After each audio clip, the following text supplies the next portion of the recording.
Hi. Okay, so these next sessions, it's going to be another breakout, and it's going to be in the room next door. So the following groups, please go over there. Call your organization's name. You're going to be in here. So the City of Bryan Youth Advisory Council, Central Fort Bend Chamber, Friendswood Junior High, Guardians Promise, Limited Circle, MEHOP, Montgomery County. They're going to be in that room. If I didn't call your group, you can stay in here.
All right, so we have two members of our Youth Advisory Council here to introduce the next speaker. It's going to be Hudson and Eden.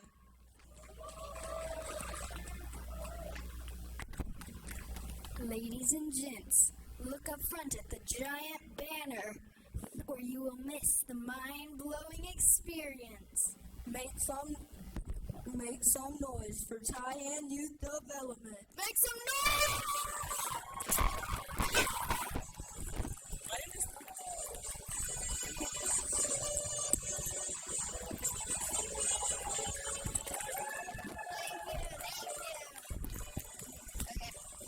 Thank you all for coming.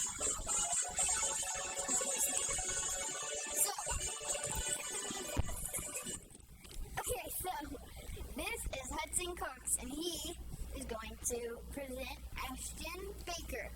And now Eden Shelton will introduce Brent Blackburn. Brent Blackburn is a certified prevention specialist that has worked over 30 years of experience in alcohol, tobacco, and drug prevention because he lost a family member. So now he works with the youth, encouraging them not to take drugs. He currently serves as the executive director of the Extreme Youth Leadership. Take it away, Hudson.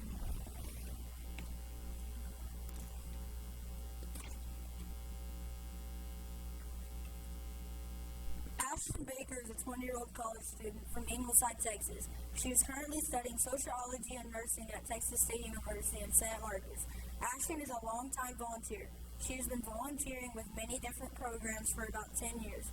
She has helped with many community projects to make it better for the community. Ashton believes in the power of young people to change the world.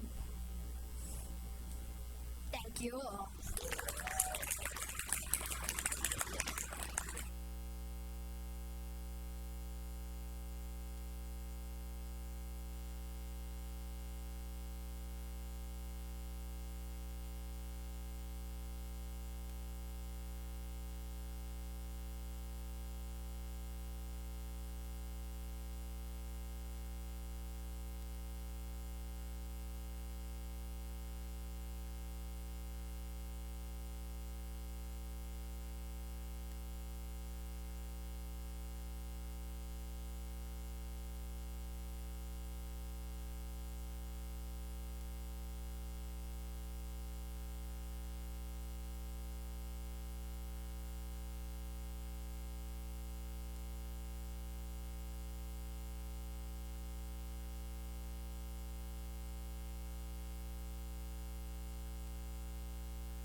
Someone in your group, Ashton is passing out bandanas right now.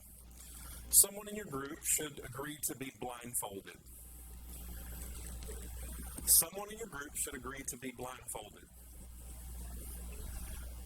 We will work very hard to make sure that you stay safe, okay?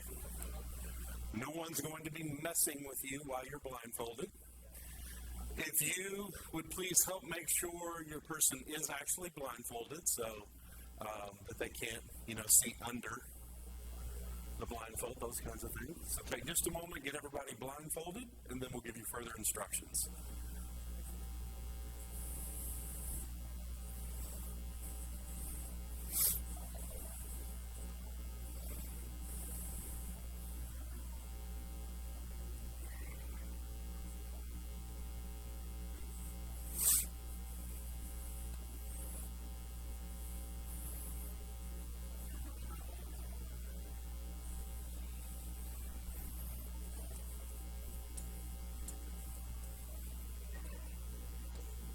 Once you have your person blindfolded, if you would have everyone back up to the wall except for the person that's blindfolded.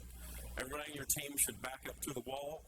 Push the person forward just a little bit, just a few steps from you.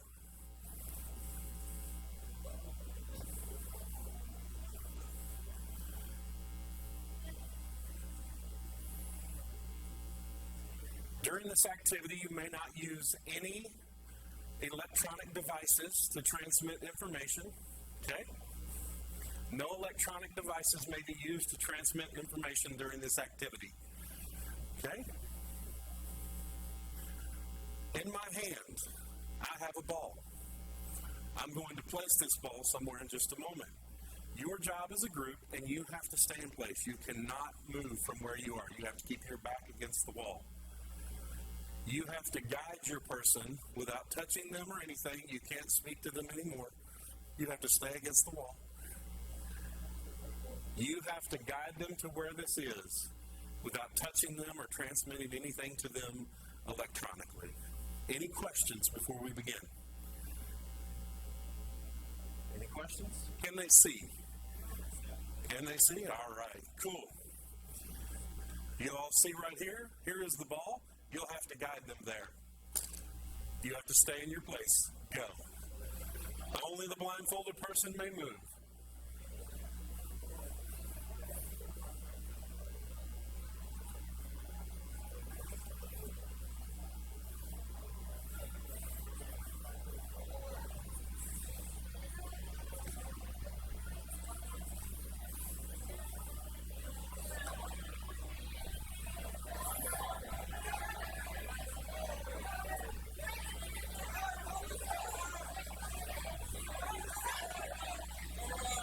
To stay against the wall. People that are guiding have to stay against the wall. Oh, right there. Well, you're almost there. Yep, to the left. Oh, right. Yep. Turn it. Turn away. One more time. Back that other way. There you go. There you are. Right there. Right there you are. You got it. You got it. You got it. You're right there. It's right next to you. It's right next to you. It's right next to you. You've got it. Just reach. Just reach right over and grab it. You're there. Just touch it. There it is. Right there. It's almost there. Right. It's right on there. Touch right there. Yep. Almost. You got it. Almost.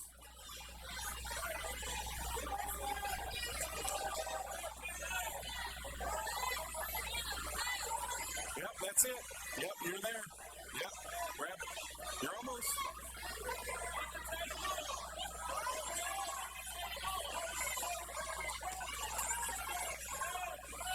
Yep, you got it. That's it. You're almost there. Oh, that's it. Perfect. You're on it. Go back the other way. Yeah, back the other way. Oh, other table.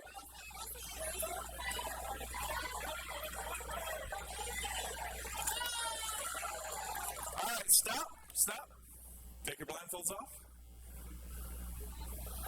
Got the ball right here. All right, cool. Everybody go back to your group. Go back to your group. She got it.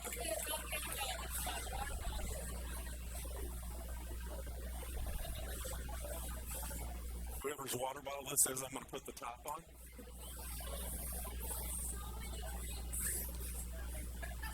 Makes it fun. And y'all didn't spill one. All right, change the blindfold. Give the blindfold to somebody else.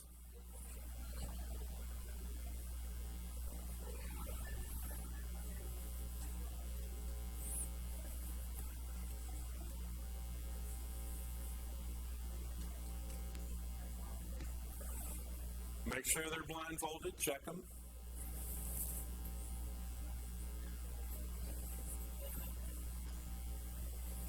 Move your blindfolded person forward, and everybody else put your back against the wall or the table, whichever. Just a reminder to everybody that's not blindfolded, you have to stay in place with your back against the wall or wherever you are.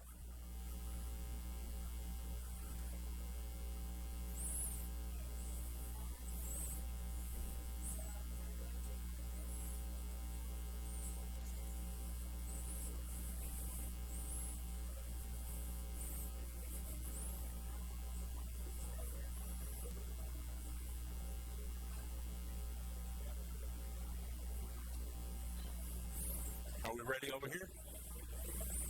Everybody good. Give me a thumbs up if your blindfolded person is ready. Thumbs up. Thumbs up. All right, cool. I have the ball right here.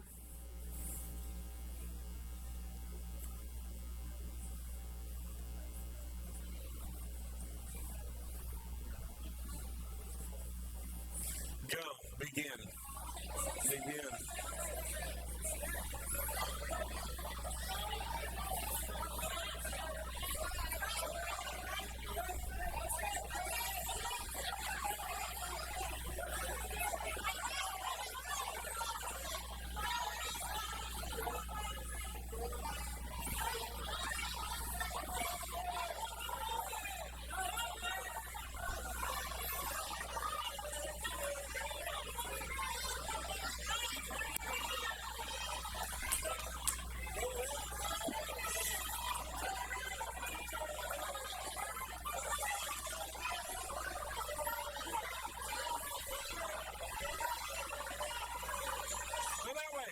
Yeah, go that way. Yeah, you're right there. That's it. Yeah, oh, almost.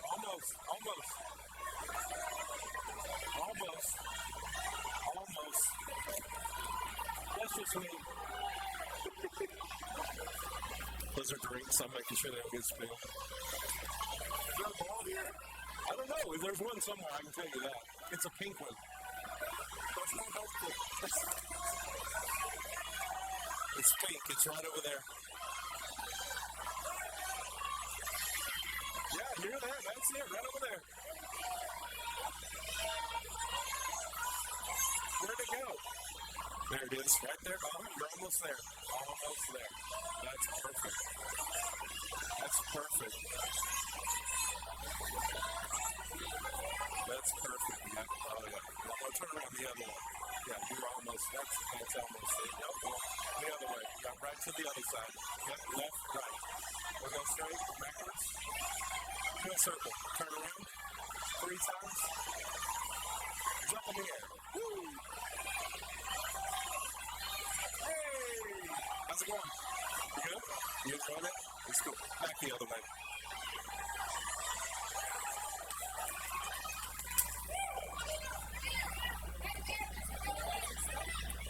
It is. Got it. Stop. Everyone stop. Take your blindfolds off. All right. We got it right here. Cool. Real quick. Everybody go back to your groups. Everybody go back to your groups.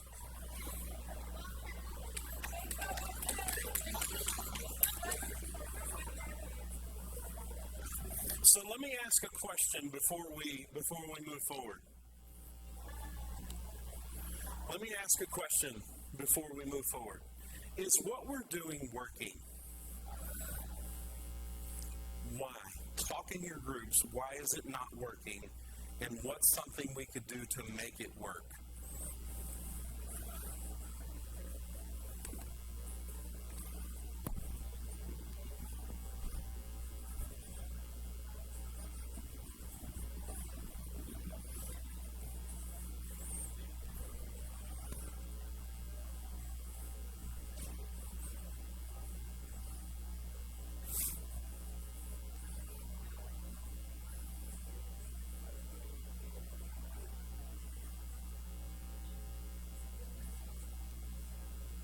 want each group to give me one strategy that you think would make this work better. Each group give me one strategy. I'm going to come around in just a moment.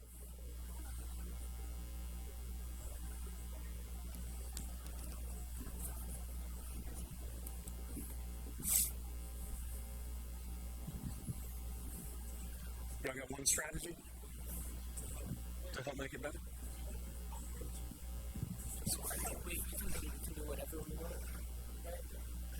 Within the rules. You can't break the rules. No, I like that one. So everybody has a strategy. I'm going to come around with a mic, and I want one person to give one strategy. That's it. One strategy that your group came up with. That's right there. So, y'all ready? Oh, they're ready. They were trying to break the rules. There's always a cheater in every group, just so you know. All right. One strategy. Okay, I think a good strategy would be everybody stop talking and just one person from each group should talk. Okay. Good. There's one strategy. This group, who has it? Okay. One strategy. A teammate should be able to walk with you. Okay. Thank you. One strategy.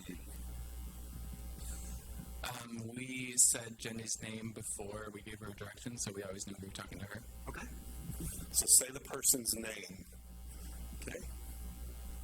One strategy over here. Who's got it?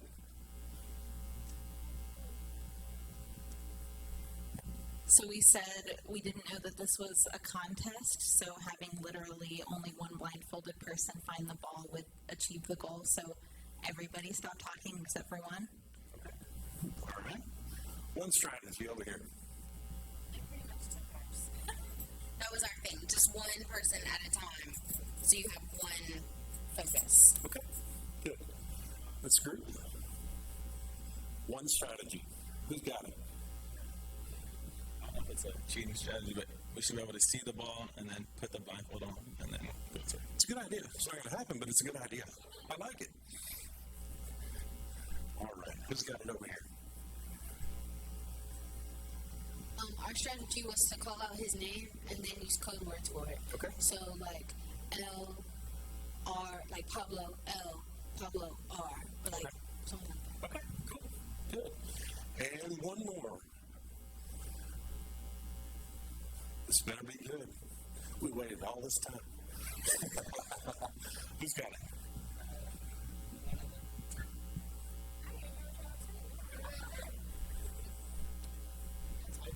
Just kind of piggyback with everyone.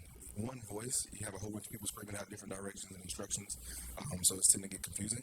And if one person is being clear, concise with the directions, it's a lot easier. Still not guaranteed to work because you still have a lot of other people still yelling out things, but it gives a better chance when, 10 people on 10. So a couple of groups have suggested one person from each group speaking, giving directions. Is that something y'all want to try, or is it one of the other things that you want to try? Let's try implementing one of those. Want to try that? You like theirs? What was y'all's?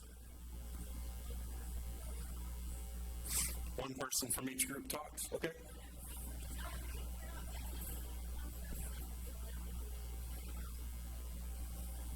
Oh, cool. Yeah, we're going to have a blindfolded person from each group. So, but cool. But we like it. I like the idea. Someone else?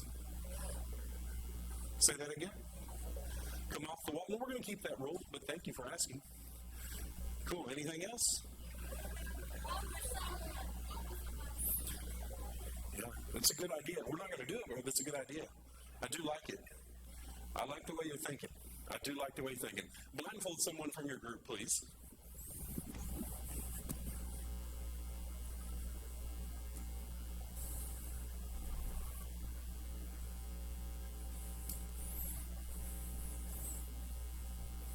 Yes.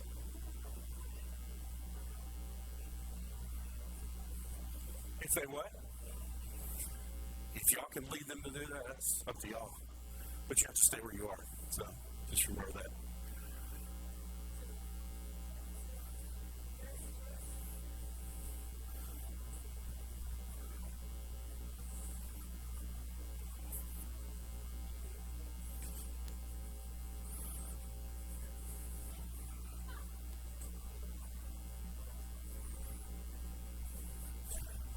let's get everybody blindfolded quickly so we can keep moving.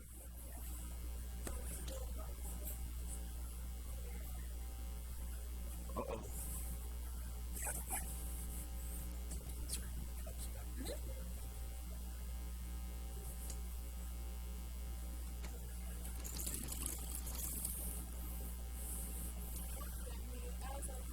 Ooh. Ooh.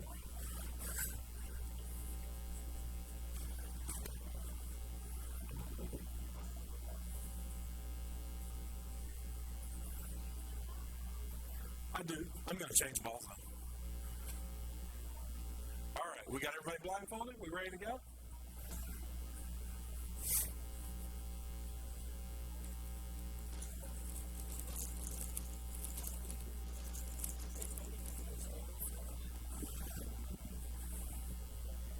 All right. Make sure your person is out there. Be ready to go.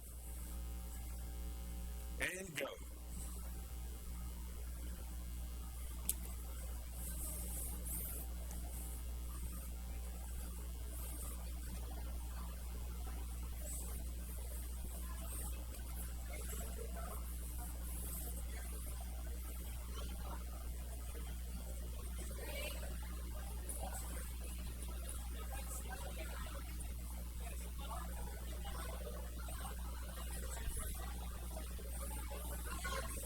Coming for me. They're coming for me.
It's on the ground.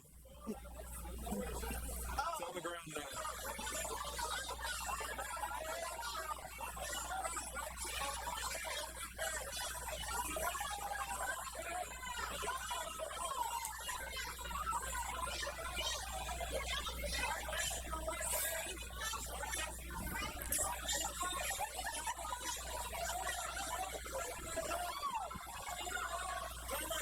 Got it. Stop. Stop. Cool. Blindfolds off? Yeah, it was in the glass of water. The glass of water got spilled. It was only water, though. All right, everybody take your blindfolds off. Ashton will collect your blindfolds. Come take a seat. Let's talk. Let's talk.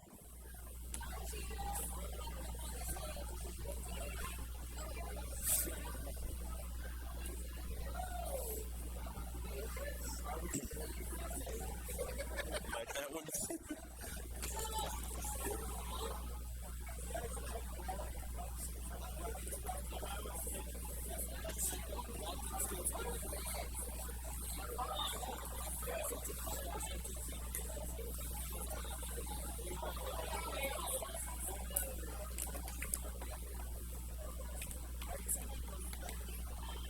So, let's talk about what just happened.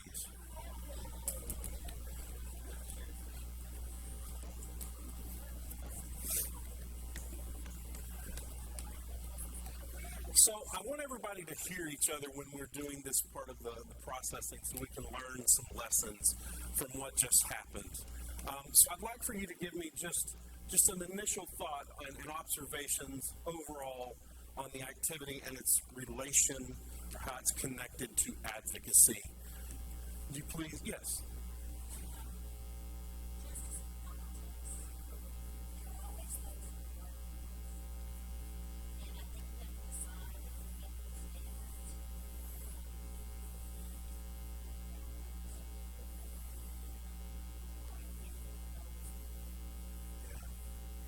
It's really good. So, chasing the prize. Not everybody's going to do the same thing or use the same strategies or stay within the same ethical standards. I like that. That's really good. Someone else, yes. Somewhere about thinking politics and privacy, going after the ball, sometimes the ball will change. The ball will be kicked around, right pressure, about to grab it. It can be visually and physically in your grasp.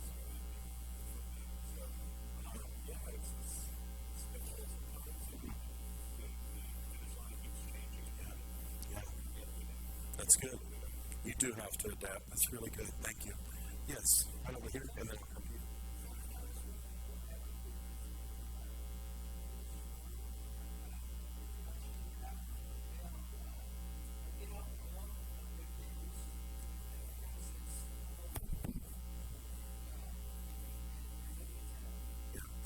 So let me ask you a question based on that observation right there. How many of you came off the wall or where you were supposed to be when things got really heated up? How many of you moved off the wall? Honestly, just, okay? A few? Several did that? Several did that. Why? Why move off the wall? Why? What causes that? What drives that? Yeah. Stuck here. Lose grasp on where we're supposed to be grounded sometimes. Others are getting there too, right? Right. I see other people slipping away from their base. So it's easy. I'm not being heard. Let me get closer to it. Let me get louder. Let me get louder. How loud did this room get? Your strategy going into that last round was one person speaking from each group. How many groups stuck to that? Yes, ma'am. What were you going to say?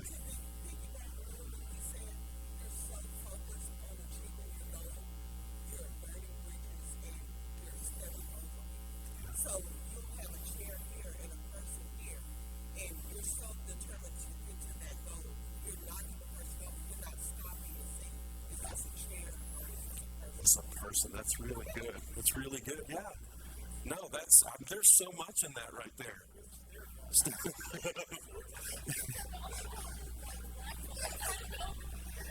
Yeah, stepping over others. I want it so bad that I'll step over people, not just things, but people to get what I want. Yes. Sometimes when people are advocating for some different things,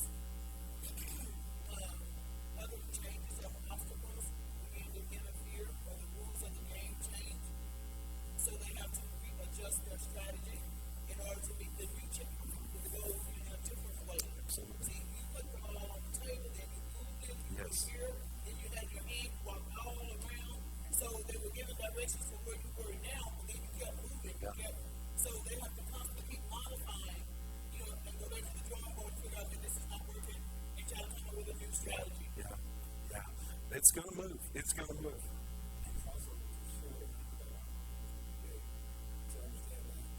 Sometimes it's the right thing. You know what I mean? Like, you think you have it, then it changes, and, so it's the same system. And system will keep pushing and moving forward. Something will chase you all the way around. Stop the action. The ball fell out of the cover now. It's just a constant chase. It's not give up.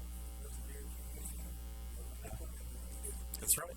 Well, I mean, you had it in your hand, and it fell, and I had no more control over it then. I didn't have a control over it. Yes. Okay. Yeah, building trust with those around you is important. I want to flip it just a little bit for a second. Because you've moved in a great direction, and we're going to talk about that in just a moment. We're going to get a little bit more into policy advocacy. But one of the things I want to touch on for just a moment is what it might be like for the person who's blindfolded, who's sent out on the mission. Or think about that person that maybe you are advocating for. So let's take this to more of a personal level for just a moment. If you're advocating for someone, what must like that chaos be like to exist in? You know, there are people that exist in that chaos, and they don't know who's safe, who's not, which way to go, which direction to move. But yet, we kept getting louder and louder. But we said we wanted to help them. Think about that impact for just a moment. What was it like to be blindfolded? To not be able to see, but having to move towards a goal? What was it like to be blindfolded for those of you that were blindfolded? Yes, right here.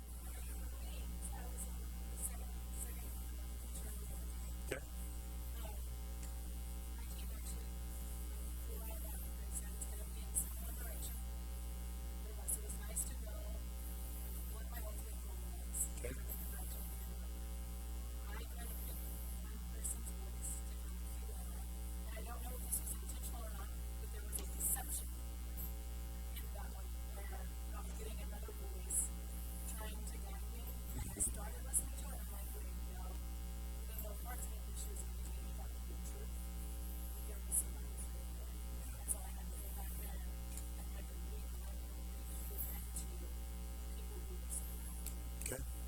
Good. Someone else that was blindfolded.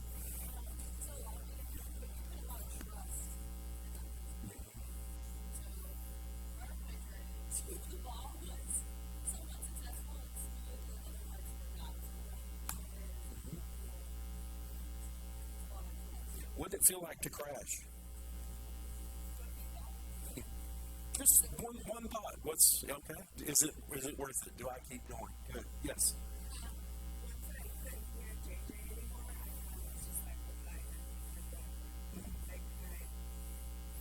I've lost my safe voice.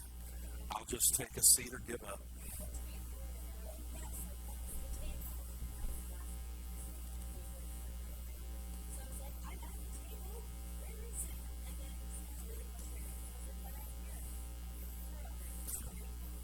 Right.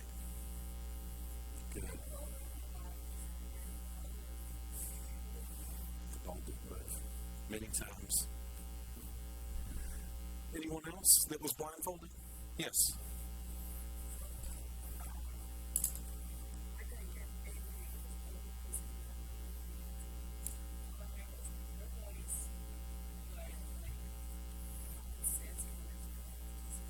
Okay.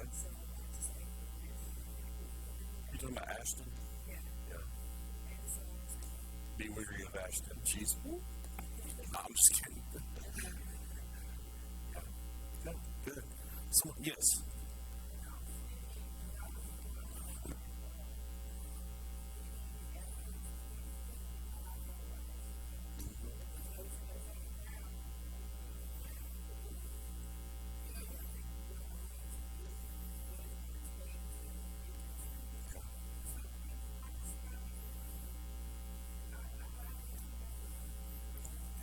Right?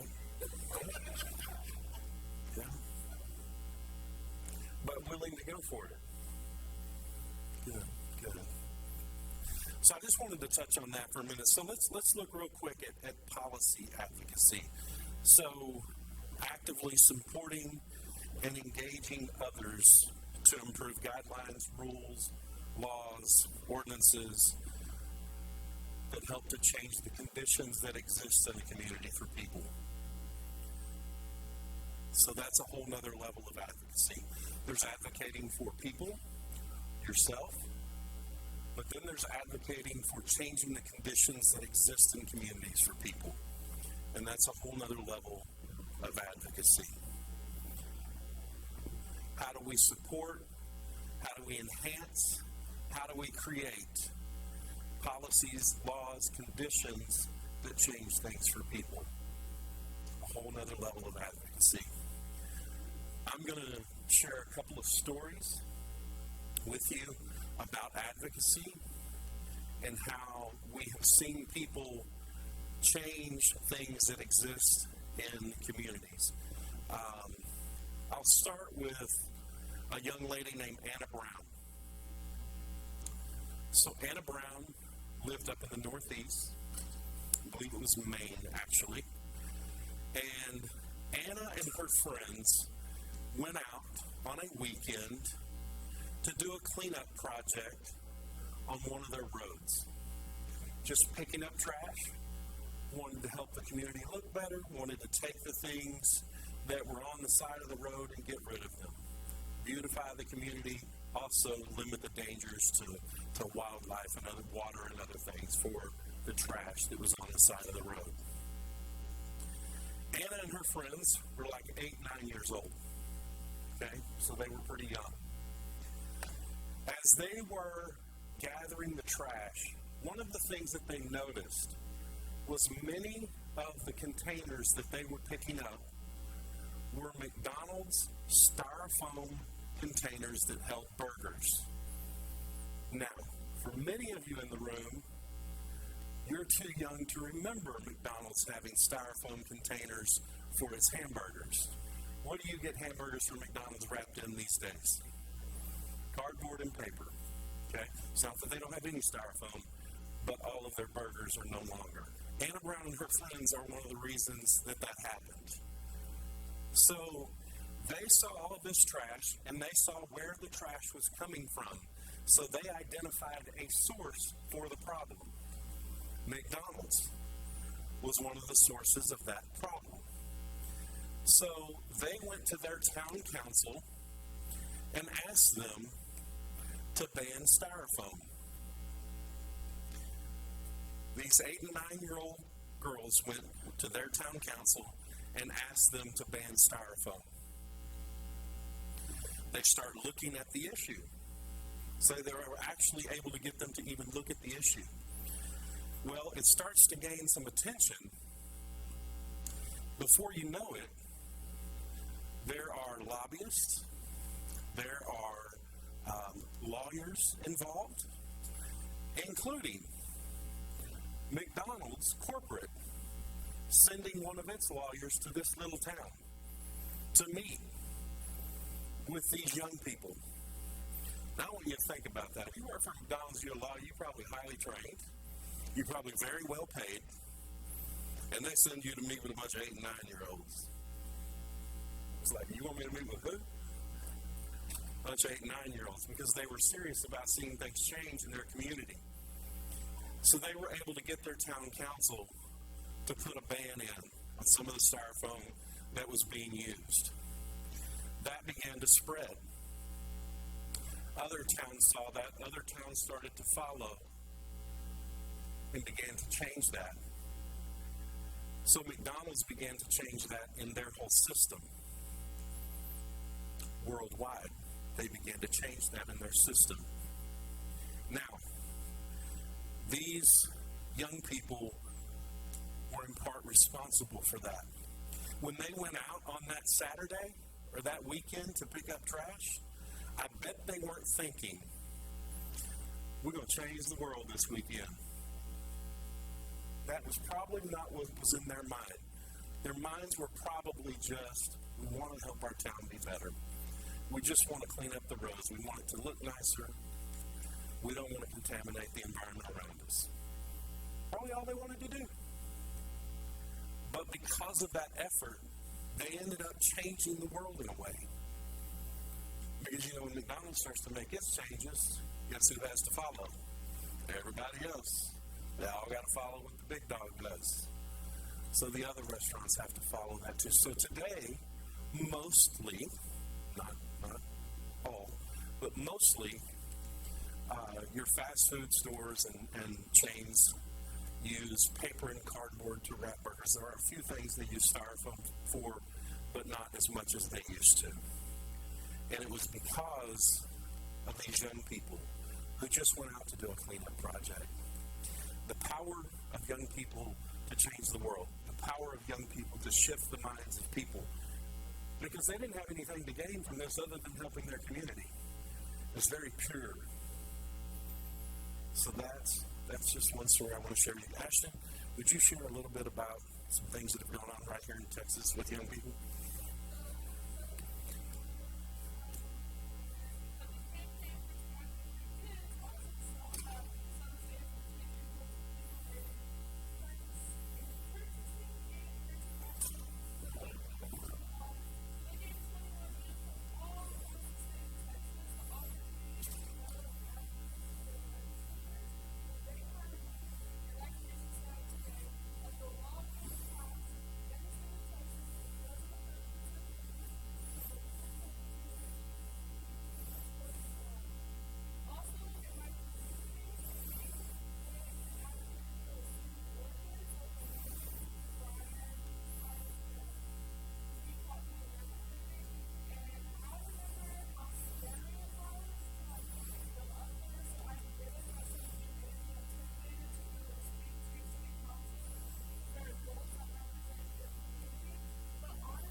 So, Ashton mentioned VCOT. Some of the VCOT members are here. VCOT, Ms. PBJ, and this group, Tiger, and a lot of folks have been involved. And they got a smoke-free ordinance in Bryan, right? And in College Station, too. And that's young people that are helping move those efforts along. So they're sitting right amongst you. Okay? So this isn't some far-reaching thing that only happens in other parts of the country or in other states. They're right here in your community. You're right here sitting around the tables. You can advocate. You can advocate for people. You can advocate for policy. You can change it. It's not easy. It doesn't happen overnight. Texans Standing Tall. Heard Alicia and Georgianne, and they're going to be speaking to you here in just a few minutes. Texans Standing Tall has been in existence for over 20 years now, working to change policy in this state. Ask them how slow the process is. Ask them if they give up. They don't. They don't give up, ever. They don't give up because they know the change and the effect that it has on people. I had the opportunity to work with a group of young people from Hawaii. Their governor had swore he would never sign a certain piece of legislation. It was around underage drinking. He publicly stated he would not sign a piece of legislation. After meeting with the young people in that group, he signed the legislation because of young people, because of the innocence of that voice, and people who have nothing in particular to gain from it other than making their states or their communities better places. I had the opportunity to work at a national youth summit focused on underage drinking. We brought 435 delegates from every congressional district in the country to Washington, D.C. to focus on how to reduce underage drinking in this country. Those delegates worked for days listening to experts and creating recommendations of their own to help curb the underage drinking problem. Those delegates on the final day were sent to Capitol Hill fully equipped with information, statistics, and stories that they needed to persuade people to make change. 3 delegates from West Virginia went to meet with their senator. Their senator at the time was Robert Byrd. Senator Robert Byrd was on the Appropriations Committee. He helped to have millions of dollars allocated to help reduce underage drinking. He gave credit to those 3 young people for why he moved so much on that legislation and that allocation. It was the first time in the country that a specific amount of money had been set aside solely to reduce underage drinking from the federal government. 3 young people from West Virginia, along with their fellow delegates, were responsible for helping to make that happen. Changes are happening, and it's young people that are at the center and at the core of that happening. So I want you to feel confident, to feel comfortable in owning your voice and using it because it does make change. It is not worthless. It takes a lot of work, as we talked about in the beginning. When we asked just about getting a room by yourself, it took 3 years. It's just a personal change, 3 long years. But convincing, trying to make that happen. 3 years to get a van. Lining up budgets, raising the money, making the proposal to the board to do it. It took effort. It took time. All of these things take time. They take energy. They take an organized group of people working together to make it happen. And they take stories. Your facts are super important, that they be on point and that they be real. Your statistics need to be real. Your numbers have to be on point. You have to know them. Your passion must be there. If you don't believe it, why will they? So you have to believe in yourself, and you have to believe in your ability to make that change. You have to help change people's way of looking at things. Everyone stand up for me.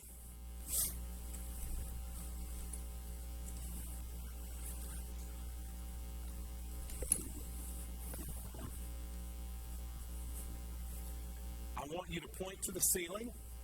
I want you to imagine there is a clock on the ceiling. I want you to point to the 12. I want you to start to move your arm clockwise. 12, 1, 2, 3, 4, 5, 6, 7, 8, 9, 10, 11, 12, 1, 2, 3, 4, 5, 6, 7, 8, 9, 10, 11, 12. Keep going clockwise. Rotating your arm just like mine is rotating if you need to look at it. Now, what you're going to do is you're going to slowly keep that arm rotating, but begin to slowly bring that arm down. When your finger gets below your chin, I want you to look at it and see which way it's going. Which way is it going now? What? No. Are you doing some kind of crazy magic with us? Put your finger back in the air. Point to that clock. 12, 1, 2, 3, 4, 5, 6, 7, 8, 9, 10, 11, 12. 1, 2, 3, 4, 5, 6, 7, 8, 9, 10, 11, 12. Rotate that arm. Begin to bring it down slowly. When it gets below your chin, which way is it going? It's moving in the opposite direction. What changed? Your perspective changed. Take a seat. You have to change people's perspective. Help them look at it a different way. Help them see it another way so that they're willing to make the change. And not everybody's going to go along with you. Know that. Especially when you are advocating for policy. Think about the times we live in, okay? When it comes to any policy, you think about politics. Think about the times we live in, all right? And I don't care which side you fall on. I'm just talking about look at the times we live in, all right? Any policy is immediately met with two sides, okay? And I'm not saying on a local level it's always going to be that, or a county level, but when you start getting to a state level, federal level, you're going to get more and more of that. But you have to help change people's perspective, and I want you to know that you can do that. Anna Brown and her friends, they didn't go out to change the world, but they did. I don't need you to go out to try to make some huge global change. Change your world. Change the world around you, in your school, your neighborhood, your community, your city. Change that world, you make it a lot better place. Never doubt yourselves that you have the power to do that. Okay? You believe me? Do you believe me? On 3, say, I believe in me. 1, 2, 3. 1, 2, 3. Say it louder. 1, 2, 3. 1, 2, 3. You should believe in you because you do have the power to change the world. Thank you all. We've enjoyed being here with you for the last couple of days. Thank you.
Yeah, it's on.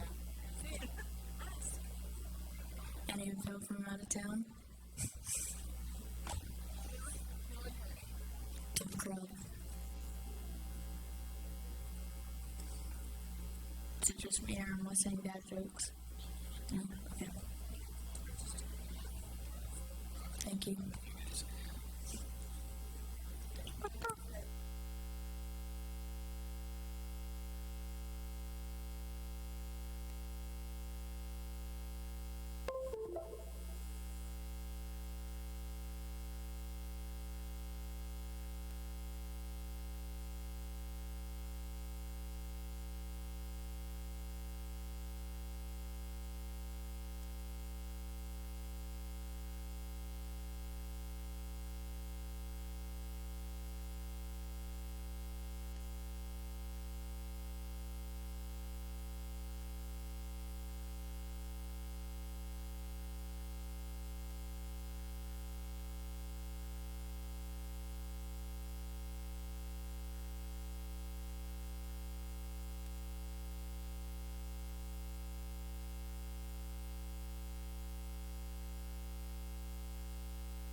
David, get some.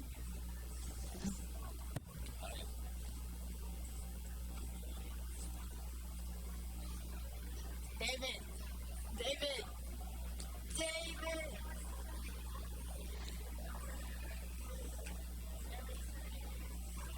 And now jokes from David.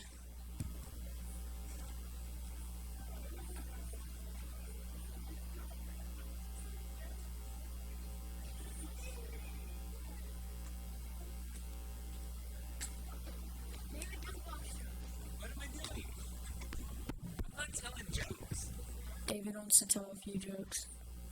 David, give a round of applause to David.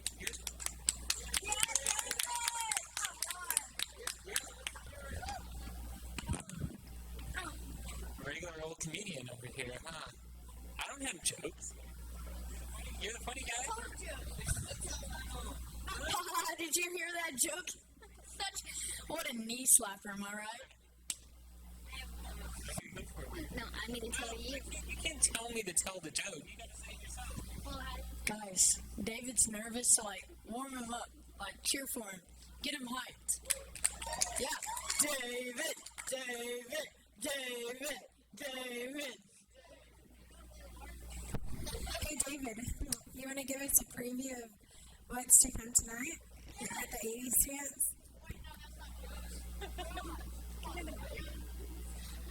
Thank you, Maria. Thank you for mentioning that we do have an 80s dance later tonight. All right? The next session is the last session for y'all. We do have a keynote at the end of the night, or it's not at the end of the night, should I say, but during dinner we will have a keynote address, but this is the last regular session. So everybody get pumped. Y'all did very well. Y'all lasted. Very proud of y'all. No. By preview, we meant a little dance, a little 80s. No. Y'all gotta wait until tonight to see everybody, that. let's encourage David. No. Let's encourage David. David.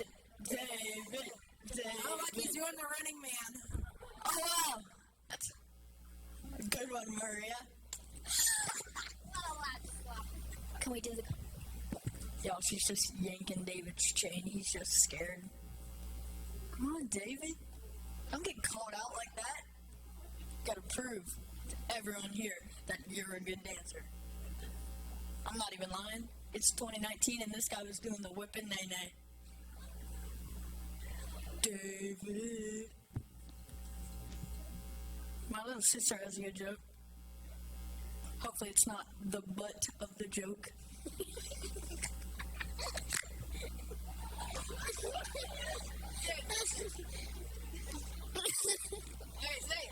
Have any of y'all seen the movie Constipated? Because it hasn't come out yet.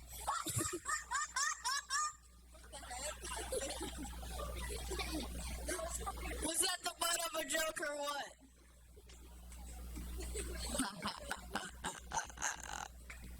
Anyone else want to say jokes? You want to say one?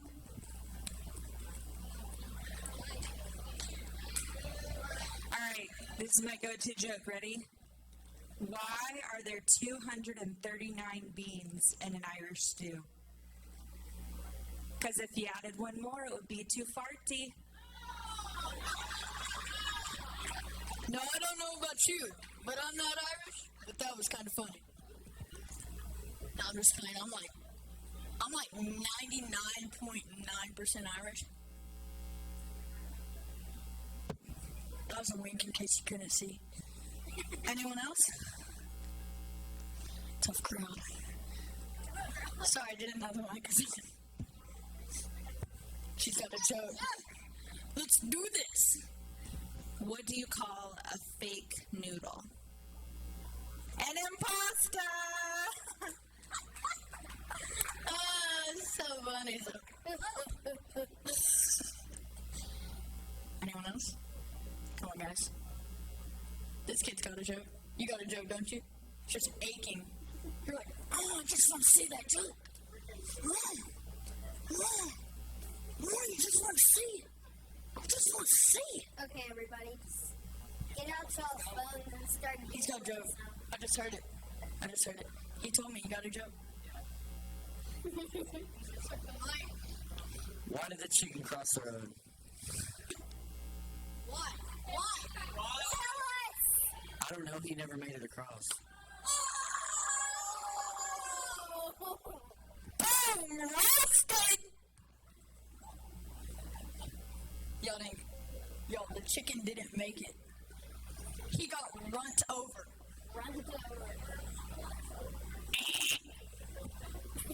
That was a good joke. He's cracking himself up. Anyone else? Anyone else? You don't say a joke? You don't say a joke? You don't say a joke? Oh, he's got a joke! He's got a joke! Come on, dude. You got a joke. You don't want to be the joke. Come on. Okay.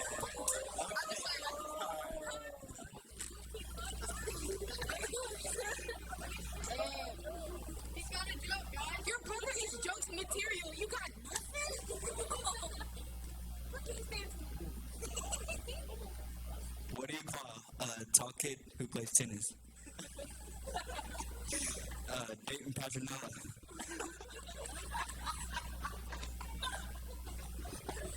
That might have been the best one yet. I'm not lying. He's like about to start crying. Crew, we have a second goer. We have a second one? You want to go again? Oh, let's do this. Second time. Last one. Last one. Hey, did you guys hear that Willie Nelson died this morning? It was all over social media. You missed it. He was playing on the road again. Oh, I get it. Crew, don't you get that? Did he really die? You're just yanking my chain! Dad jokes. You scared the... I get it. That was actually kind of funny.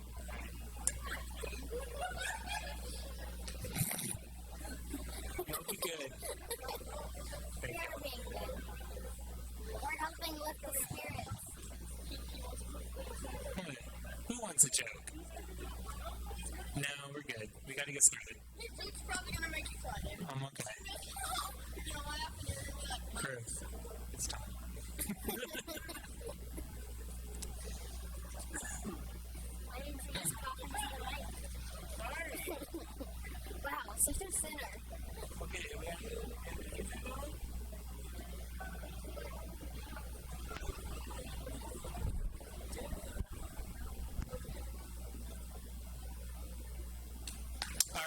guys, last session of the day. Get pumped. Let's get it started in here. And the bass keeps running.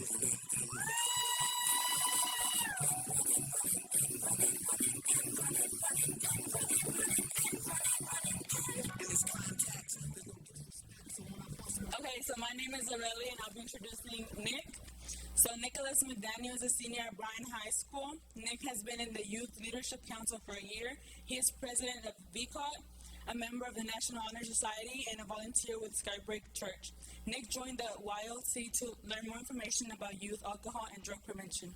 Nick hopes to work on passing a comprehensive smoke-free ordinance in his community, but he has many other different goals.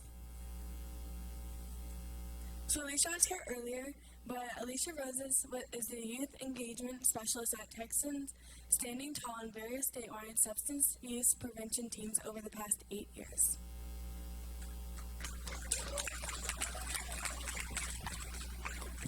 Awesome. Thank you, guys. Let me put these away for y'all.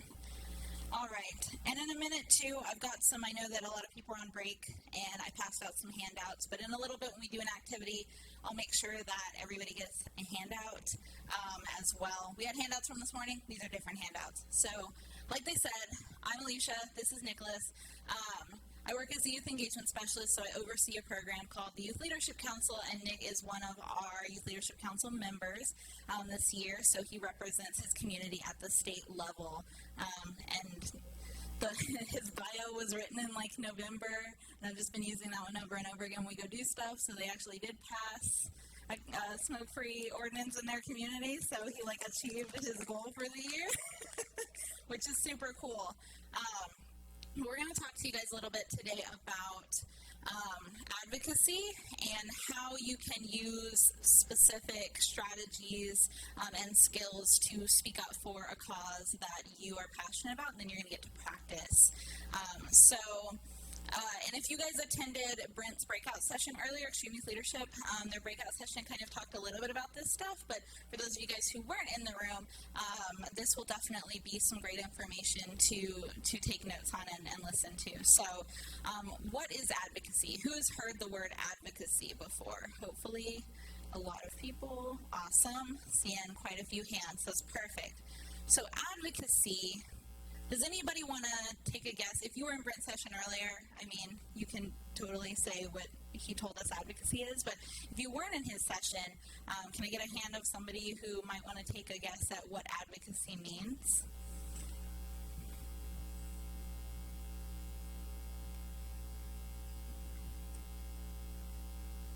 No?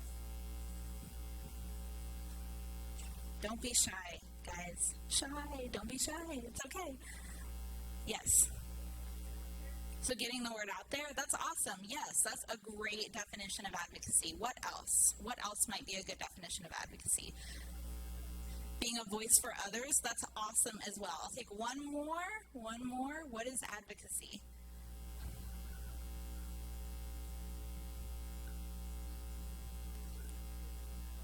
So working towards a goal that you really care about. Those are great examples. Advocacy is like very, generally the act or process of supporting a cause or a proposal. But advocacy can be lots of different things. So when we look at advocacy at like the local grassroots levels, we see that advocacy is typically speaking in favor of a cause. So all of you guys really hit the nail on the head with that.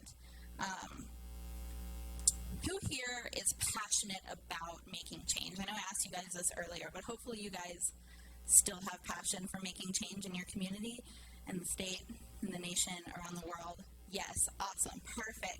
So being passionate about a cause is kind of the first part to advocacy. You have to know what it is that you're going to be standing for, what you're going to be advocating for.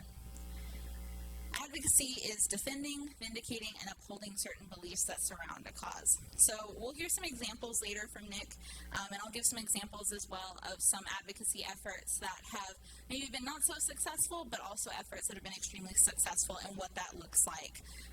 So don't panic if you're like, I don't know what advocacy is or what they're talking about. That's totally fine. We're going to go over some stuff. And then you guys will also get to practice advocating. So advocacy is speaking for those who don't have a voice. A lot of you guys talked about that, speaking on behalf of other people for things that are impacting them. That is literally what advocacy is. Maybe you're not literally speaking for somebody who has literally no voice, but maybe it's somebody who's in a group of individuals who maybe doesn't have the power to speak for themselves. So I used to volunteer with an organization in Lubbock called CASA, and we were the court-appointed special advocates for young people who were in situations where they needed a legal advocate to speak on behalf of the situations that they were in. So these young people could still talk. Obviously, they still had an actual voice, but it was difficult for them to describe the things that had happened in the legal system to judges and juries and things like that. So there were individuals who spoke on behalf of them. You can also speak for people around you. So a lot of you guys are here from your community, but is everybody in your community here in this room learning about advocacy right now? No. So then now that becomes your goal and your responsibility. You've learned and you will learn about advocacy, so it is up to you to take that back into your community or to represent your community and make sure that you're speaking on behalf of things that your community is passionate about. I wanted to touch on this a little bit because I know a lot of us work in maybe nonprofits or we're funded through grants from maybe the state or federal level. We work in organizations where we may not be able to speak specifically about a specific policy. We may not be able to make an ask to a lawmaker that asks them to do something specific with a bill or something like that. So I wanted to touch on advocacy versus lobbying. So who knows, you guys kind of gave me some examples of advocacy, speaking for a cause, speaking for people who can't speak for themselves, being passionate about something. What do you guys think or know lobbying is?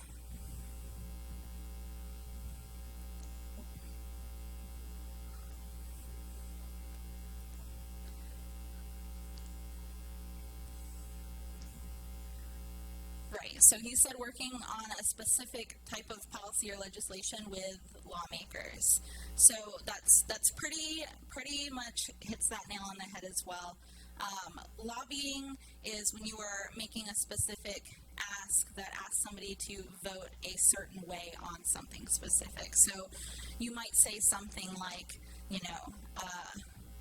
I know that one bill that we worked on this legislative session was House Bill 1610, and so we'd go to lawmakers and we would say, we'd like you to vote yes on this, House Bill 1610 that bans powdered alcohol.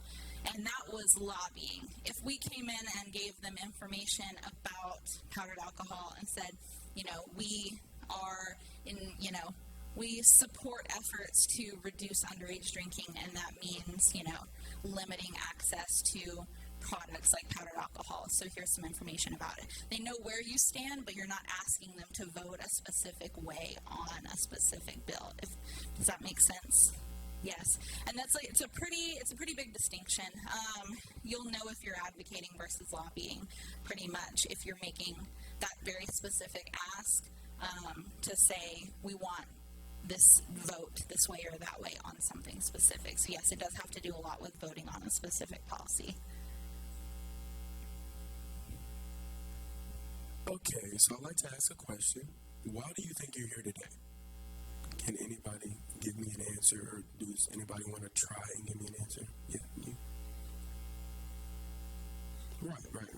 So I would just like to take Tyon as a name and say, why are you here? Well, in the name it actually says Youth Action Network. So I would think a lot of you are here because you're youth, or maybe you have youth, or are in work constantly with youth and would like to make action or take change in your community. It just makes sure that things are running smoothly and that you have an idea or a dream that you like to fight for. So that's why you're here, to make a change, basically. So my name is Nicholas, as I said earlier, and that's why I'm here today as well, or that's why I'm presenting to you, to make sure that you know why you're here, because you're an advocate at this point, because you are now a representation, you are a voice for your community, and you're a voice for everyone that could not come here today. So use that voice and make sure that it's heard, and we're going to help you to make sure that that voice will be heard. So advocacy is about building people power. So who knows about elections or things of that sort? I mean, we all know president elections, Trump, and how that whole fiasco went. We're not going to go into that.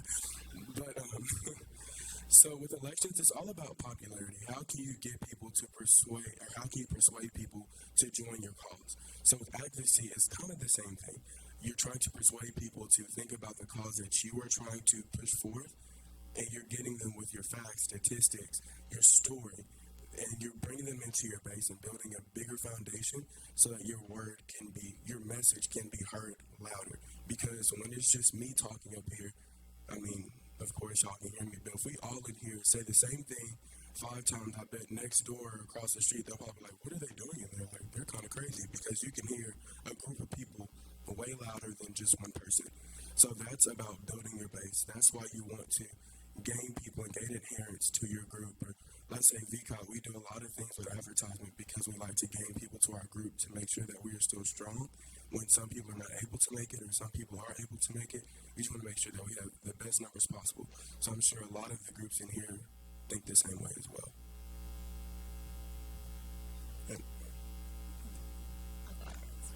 So whenever we're thinking about advocacy and building a really strong case statement, we want to look at some specific core components. So a lot of you guys have mentioned this already.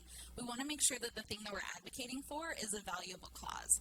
Not just valuable in society, it could be valuable to a lot of different people, but it needs to be valuable to you as an advocate.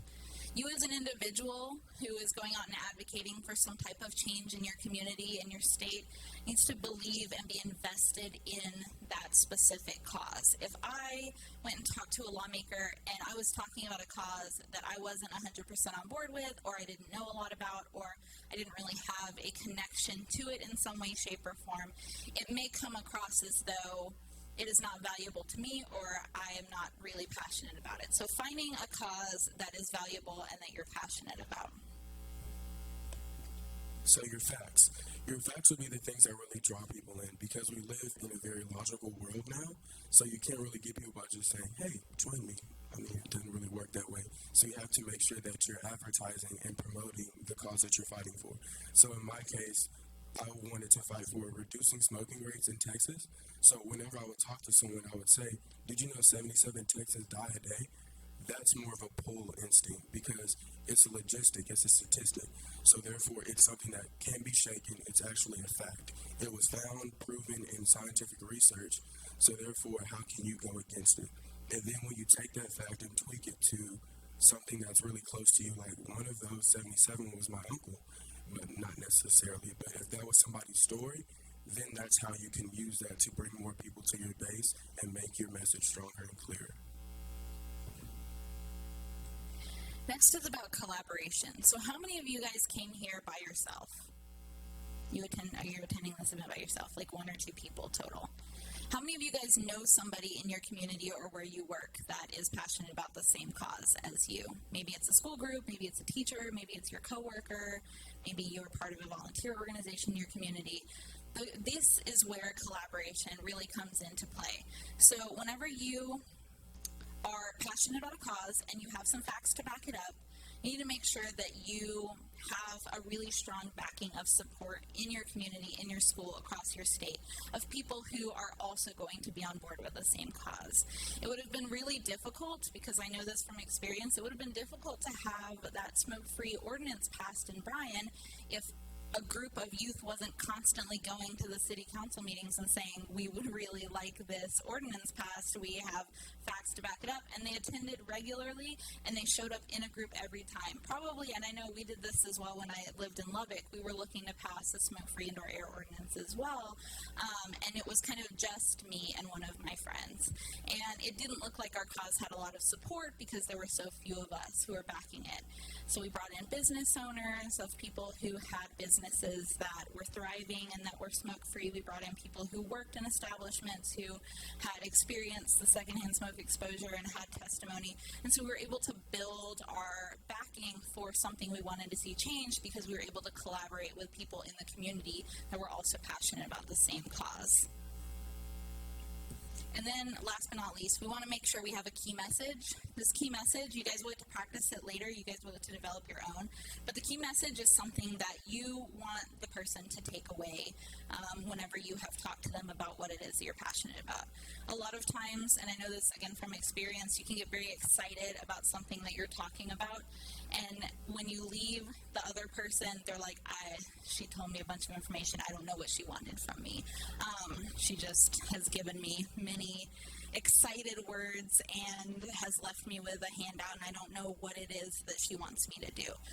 Which is important that we leave people, whenever we talk about a cause that we're passionate about, we leave them with that one thing that we want them to do when we depart from them. So I did a training recently where we had everybody come up with one specific thing that they wanted somebody to be able to do within the next week. So I want you to reach out to your local representative via email. Send them an email that says, I support this cause. Here's some information about it. That's something that you can tangibly do, something that you can tangibly leave with. So having that key message, the thing that you're constantly reinforcing, and having that action to back it up. And finally, we want to make sure that you're polite. We'll talk a little bit about being a polite advocate in a little bit, but remembering manners, please and thank you. Thank you for your time, etc. You guys will get to practice that in a moment as well. It goes a long way. A lot of times people will see, a group of young people. I went and talked to my lawmakers when I was under 18 years old, and they were like, oh, you're so cute. You want to take a picture. And I was like, I'm passionate about this cause. I was very direct, but I was like, I'm not just here as a young person to take pictures with lawmakers. I'm here to tell you about something I'm passionate about, and here's what I'd like you to take away. And so even if you got turned down, I would always tell them, thank you for your time. Thank you for taking time out of your day to meet with me. I know your schedule is really busy. I appreciate you at least taking my hand out. Or if they were like, we don't want to hear anything you have to say, I'm like, well, thank you so much for telling me you didn't want to have anything, to listen to me, because you took a moment now to tell me, and I was able to get my hand out to them. So remembering your manners, people will remember that you are very polite, it goes a long way. So good advocacy requires, one, your brain, your head. Because you have to think about different perspectives that you may not have thought about earlier. So I know for myself with Tobacco 21, when we were trying to get it passed, it was more of a looking at it from a tunnel vision standpoint, saying, this is why we should get it passed. It's killing a lot of people. And plus, 95% of the smokers start before the age of 18. So why would you not want that? You see what I'm saying? So basically, I would have to go to the other perspective of, there's some people that are in the military, and they feel as if I'm able to fight for my country at 18, then why can't I smoke a cigarette at 18? So that would be called using your head, seeing the different perspectives, all the standpoints, so that way you can form counter-arguments and better points to make your point stand firm and keep your message clear and effective and efficient.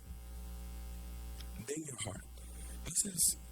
It makes a lot of sense because whenever you're up long nights, preparing your elevator speeches or sending off your emails or your letters to your elected officials, the heart takes that extra drive, because after a while you get tired of just going through the motions, and advocacy is not easy.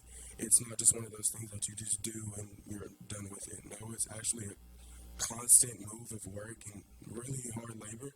So I would actually say that heart is necessary. That's why we ask that you pick something or pick a cause that's valuable to you, because that means you're going to stop in no means necessary to make sure that your cause is fought for and it's heard and it gets passed in whatever instant or situation. Your hands and feet. Lots of walking, I'll tell you that.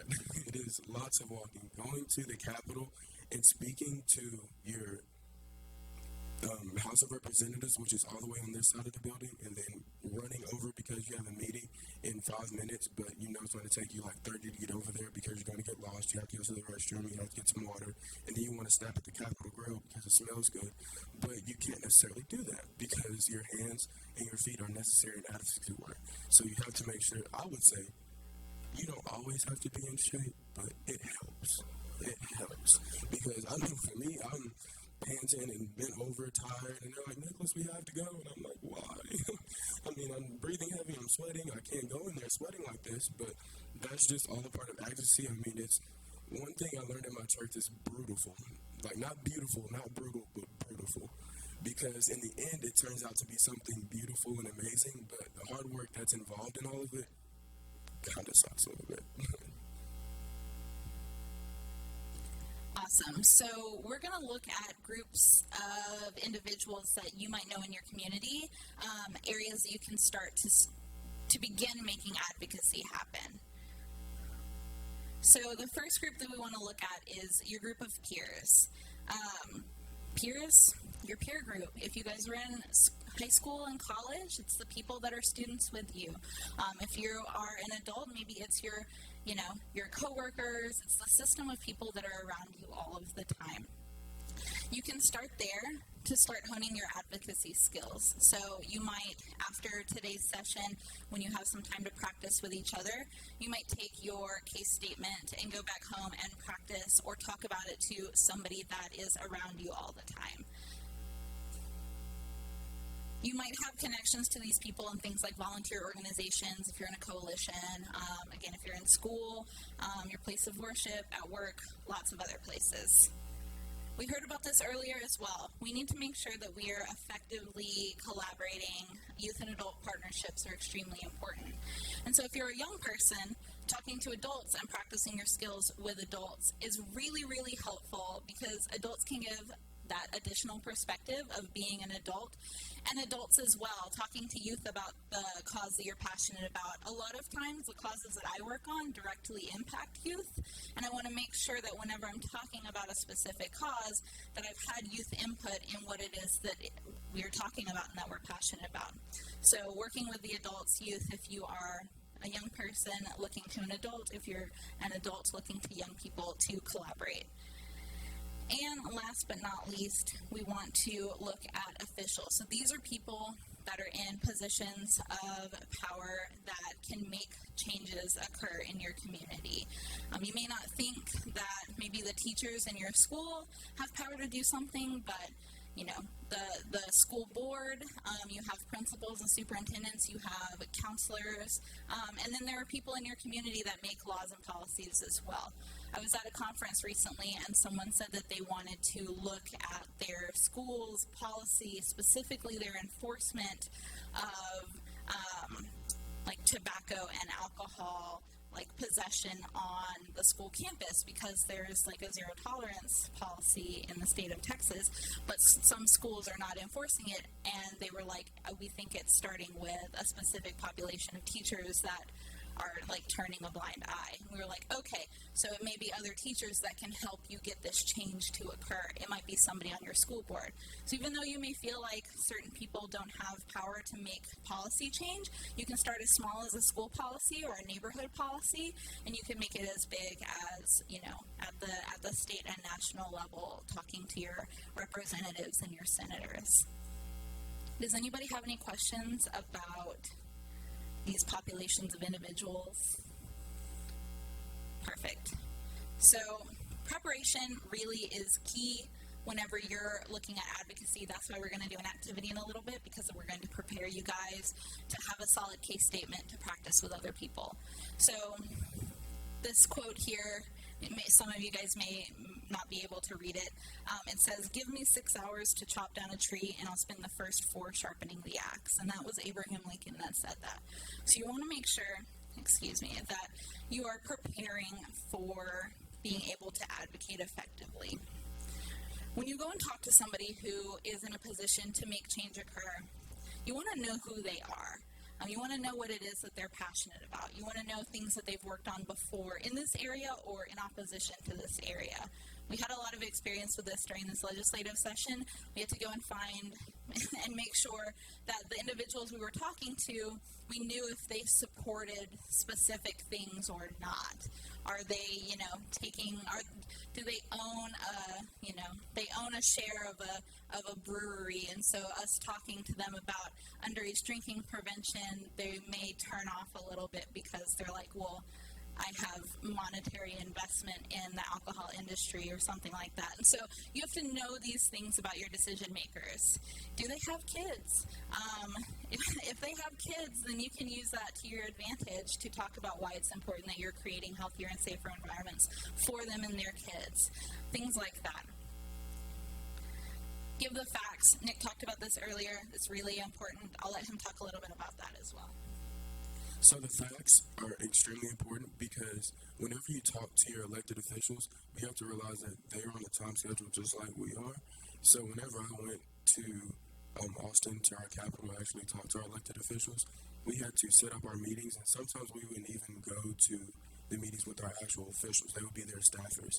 And we would get close to 15 to 30 minutes to just talk to them. And that's when you have to make sure your facts flow and that they're effective and that you don't leave a dull moment, because in that moment, they just die out and leave. Like, literally, you have some of the staffers while you're talking, they'll just look around and act like you're not even there. So you have to make sure you keep them intrigued at all times.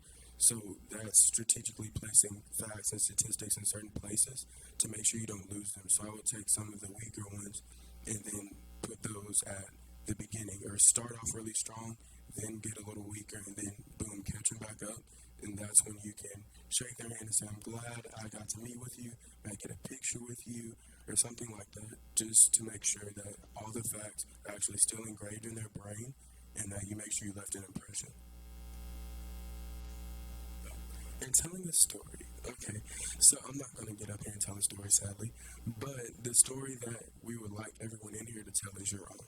Whenever you go to your elected officials, that's how you connect with them on a personal level. We all know that this is a business world, and everyone just stays on that surface of this is business, strictly business, get it done. But when you're able to break through that business surface and actually connect on a personal level, like, oh, we both have a brother who went off to the Army, so we both understand the downfalls and all the things that are going on with that. So we are able to connect on a different level.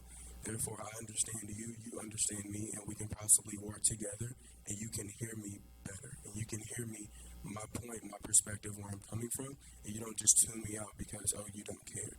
So I would say my story, I'm still kind of looking for it a little bit, but the way I really connect is with, Alicia said, know your decision makers. So whenever they have kids, we really focus on that a lot because the next generation, we would like them to be tobacco free. So we want to set up all this work and get all this work done now, so that way the generation ahead of us doesn't have to endure what we had to endure, which is secondhand smoking, going to your parks and seeing cigarette butts laying around the swing set, which is not fun for any infant because if they put that in their mouth, that's a no-no. So, yeah.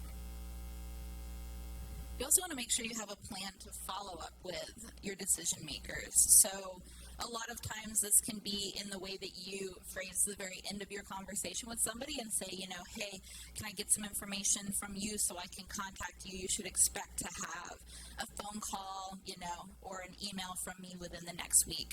Or you make sure that you let them know, like, hey, I'm interested in your availability, in the next few weeks. When's the next time I could swing by your office? You're leaving them with something that is telling them this person is invested, they want to continue meeting with me about this issue, and they have a plan to actually make that happen, which I think is more of, it's an extremely important part of advocacy, is making sure that you're continually following up. I know that we had some young people talk about they'd go and talk to their local representatives, their local office in their city, and the people would be like, seriously, like, you're back again? And they'd be like, we're back, we're coming to talk to you. And so they would set up those appointments so that the individual knew, like, okay, I know to expect this person back to talk about this issue. So it shows that you're passionate, but that you also are very realistic and you have that follow-up.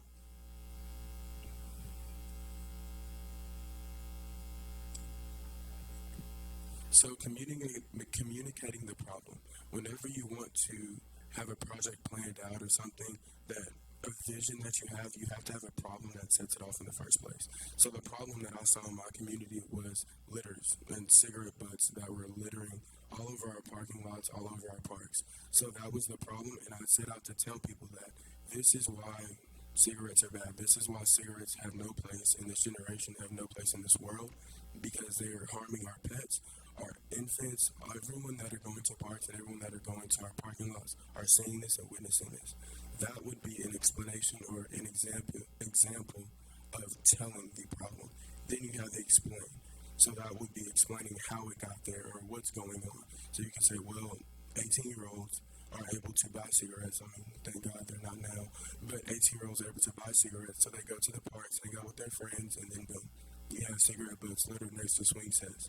So that would be the explanation. Explaining to people how it gets there. This is where you really intrigue them and get their attention because you're now digging deeper into your cause and showing them that you actually know what you're talking about and showing that you actually have passion and care about what you're talking about. Then you educate them. This is where your facts and statistics come in, like 77 Texans die a day. So that one really sticks with me because our sponsor really engraved it in our head. And we would come through the door, how many Texans die a day? 77. So, I mean, you could just use little things like that to make sure that your facts are engraved in your head and to make sure that you engrave them in their head as well. Perfect. So we're going to talk a little bit about, Nick had mentioned this earlier, and finding a story that ties into what it is that you're passionate about. So why do you guys think that stories are so important when you're trying to make change in your community?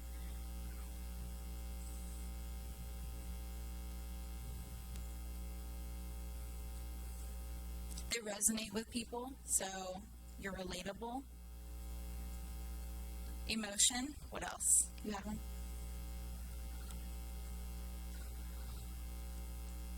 Right, so you can make connections, maybe even emotional connections with people if you shared the same experience. Did you have one?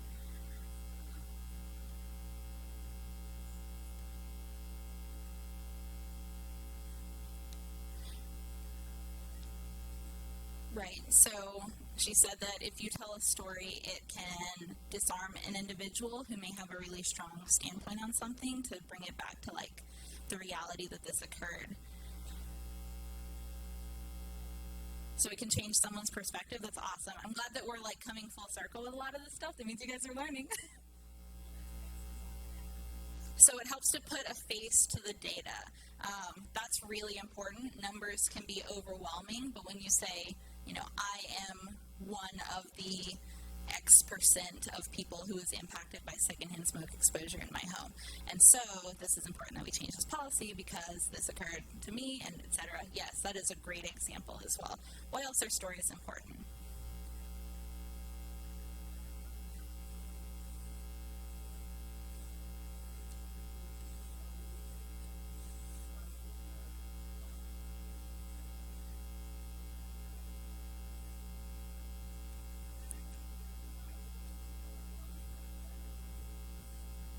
Right, so you said that, you know, it is able to impact somebody in a way that maybe you just making the ask specifically without tying it back into a personal story.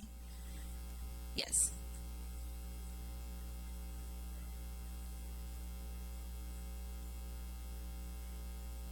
Yeah, so the story can be engaging maybe in a way that presenting data is not as engaging. They're both important. Data and stories are both important. But we have to put that face to the data for sure. Stories are going to help elected officials do their jobs. So basically, we have to think that elected officials are also people. I mean, they're not these robots that set up and say, oh, I have to make this decision here at this time at this day. They are still people just like we are. So just think about it. I mean, I know if I'm sitting in my office looking at numbers every single day from statistics that people have sent me, at some point, I'm going to check out. And I'm just not going to think about it because it's boring. I mean, would anybody else get bored just looking at numbers all day?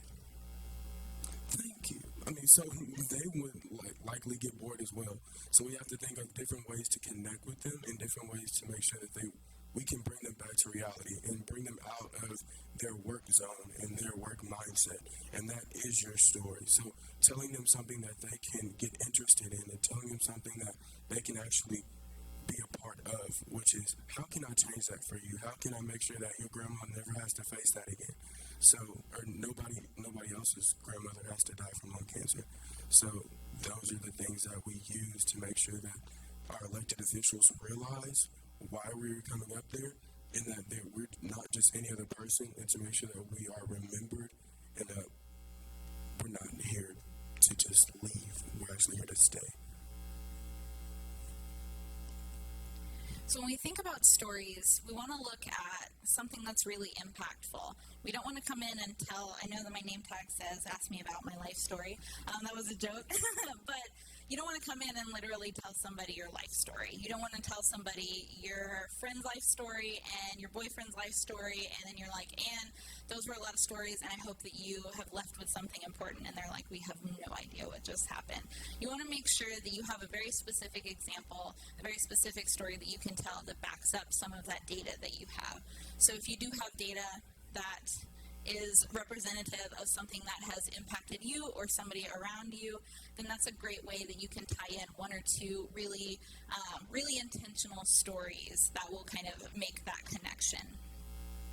You also want to focus on those personal aspects. So you don't want to just say an individual that I know was impacted by this. That it is a story. It makes a personal type of connection, but you want to make sure that it resonates with somebody, that they feel what it is that you felt, and they understand why it is that you're so passionate about it. And then you want to connect that story. You don't just want to tell them a sad story. I go to a lot of conferences and trainings and stuff, and people tell me stories of things that have occurred to them, and then I'm like, what is it you want me to do about it? And they're like, well, we need to make change. And I'm like, what kind of change do we need to make? So you have to make sure that the story has intent and that it's connected to what it is that you're asking. And like I said, we're going to give you guys some time to write some stuff down and to practice this in a little bit, so you're going to have something tangible to leave with that helps do these specific things. You want to make sure that your story is connected to what it is that you want somebody to do. And finally, you want to make sure, especially if it's a very personal story. I recently talked to one of my federal House of Representatives. I'm a constituent for him from his district, and I went and talked to him in his office, and he started asking me about something, and I started telling a story about my sister who was impacted by secondhand smoke exposure. And I got very emotional, and I began to cry, and then I took a deep breath, and I was like, and now you can see why this is so important to me. We need to do something about this issue. And it was okay to pause for a moment and collect myself. But it's also okay to show emotion. You just don't want to go in there and make everybody feel overwhelmed by all of the emotion that you're feeling, anger or sadness or, excitement. You want to make sure that you are cool, calm, and collected whenever you go in there, but also that it shows that you're invested. I'm a crier, so it happens a lot, but I always try to bring it back. I'm like, so, dabs the eyes, and now when you see why this is so important, people are like, oh, that makes sense. So it's okay to pause and collect yourself, because if they've already agreed to a meeting with you and you're talking to them, they're probably not going anywhere while you finish your emotion and are diving into what it is that you want from them. So then we have being a polite advocate. So whenever I went to my capital and actually spoke to my elected officials, I had to also realize, like I said earlier, they're not robots. So I had to tell them, how is your day going? Or how are you doing this morning? Just make sure that you're making that connection with them, because they don't want to be there half the time anyway. I mean, they'd rather be in their office or doing other things they have to do. They don't have to talk with you. You see what I'm saying? There's sometimes that you can schedule meetings and actually put your ideas to the forefront, but there are also times that they just zone out, because close to the end of the day, they've had several other meetings with people just like you who would like to get their points across. So we have to make sure that we're asking them how they're doing. I mean, they actually have a sleep schedule. They actually have to eat. Sometimes they miss their lunches. So just be kind, be polite, and say, hey, how you doing? Or, hey, I brought you this. And plus, when you think about it, those are actually extra brownie points, because if you bring them hey, here's a cake, or hey, here's some muffins, or something like that. I mean, I'm not going to turn it down, and I doubt they would too, so they might just throw in a vote for you. So I'm going to dive into kind of introing the activity that we're about to do, just because I want to make sure we have time to do a really good job with the activity. So we want to look at some main parts of developing a really effective case statement or an ask. You guys all have one of these papers. If not, I'll come pass them around in just a second. But they have some really great strategies, very basic skills for effective advocacy communication. And then on the back, it has the breakdown of a really effective case statement that says kind of this information that I'll show you guys up here. So when you're looking at developing a good case statement, you want to make sure that you are coming from a place of maybe a vision and a mission for an organization or something that you represent.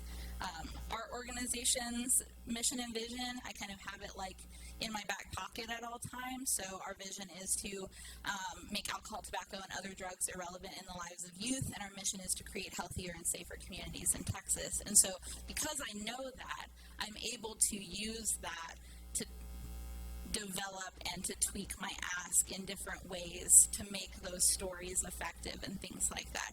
A lot of you guys are part of organizations. A lot of you guys have workplaces that you work for that probably have a mission and a vision that they uphold, and you're able to use that to show you have a strong foundation for what it is that you're working towards.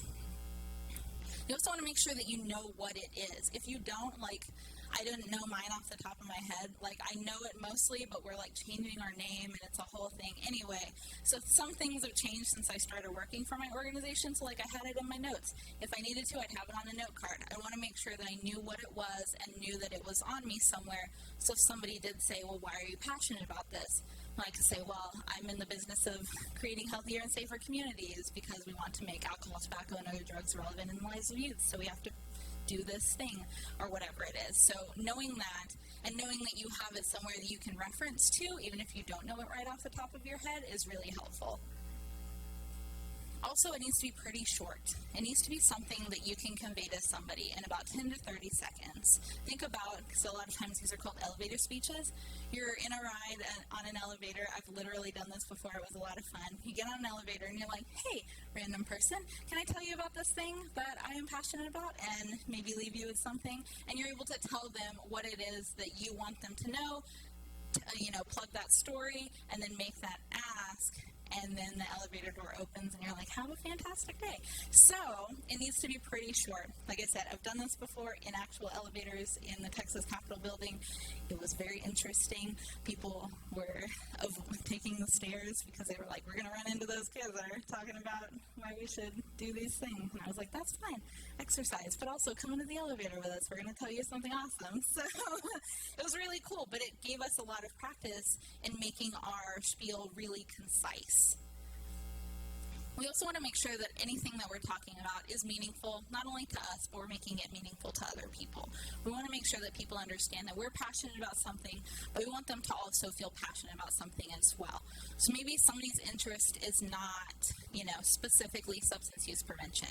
Maybe somebody is really passionate about, creating a healthier community for students. Maybe it's to make sure that young people are equipped with knowledge and skills to be successful. You can tie anything that it is that you do into something that somebody else is passionate about. You just have to, like we talked about, get to know that person and know what it is that they're passionate about. So I'll come and pass these out in just a minute. I'm going to put all of these things up on the slides. We're going to develop a case statement on the back of your handout. There's some room at the bottom to write. So you want your case statement to say who you are, who you represent, what it is that you are doing, what do you want from this person, and what are you asking them to do once you've told them all of this information. So who you are, this can be yourself, your organization, who you represent, the topic that it is that you're passionate about, tying in that story. what do you want from that person, or in general, we want to make this change and we'd like you to do this thing. So what is your ask? Does anybody have any questions about that? We're going to come walk around and help with that. If you don't have a handout, please raise your hand and I'll come around and pass some more out. And you guys will have like 10 minutes to work on this. You can troubleshoot within your groups and your tables and stuff like that, but I'll kind of give some time reminders.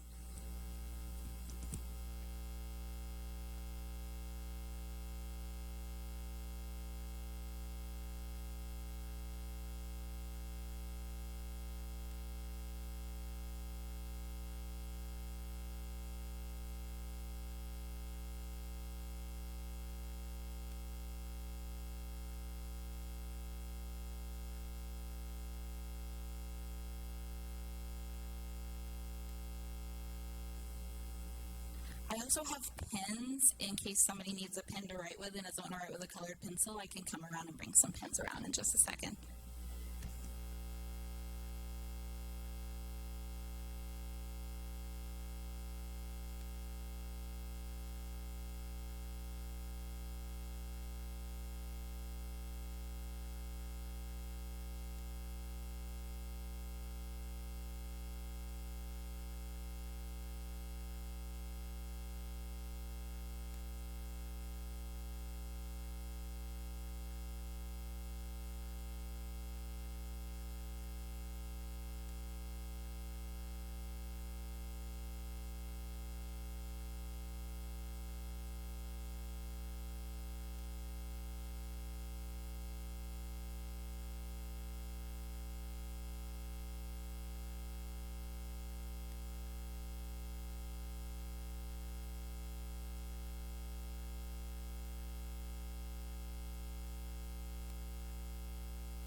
lot of you guys may be working in groups as well, which is totally fine to get kind of like a general template of your case statement. Make sure that you're taking notes on your own piece of paper too, because in a minute you're going to find a random person that's not at your table and you're going to share your case statement with them.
You guys have about 5 minutes.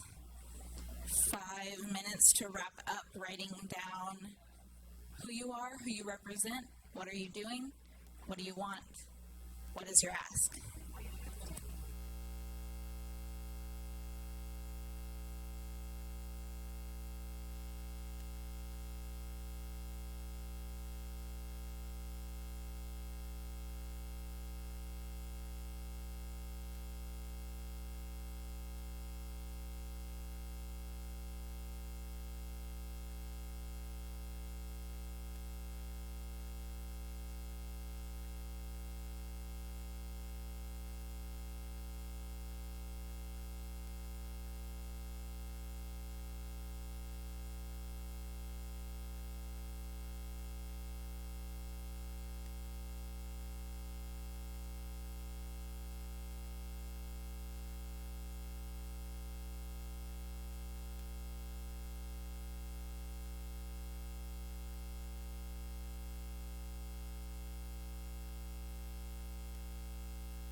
You guys have about 3 minutes to wrap up your case statements. I need to see some stuff written down on your piece of paper.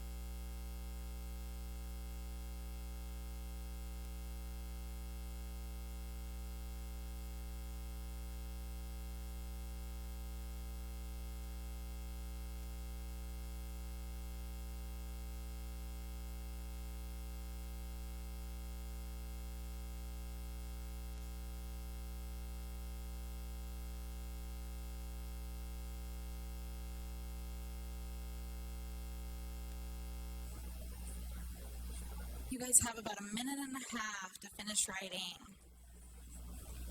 Who are you?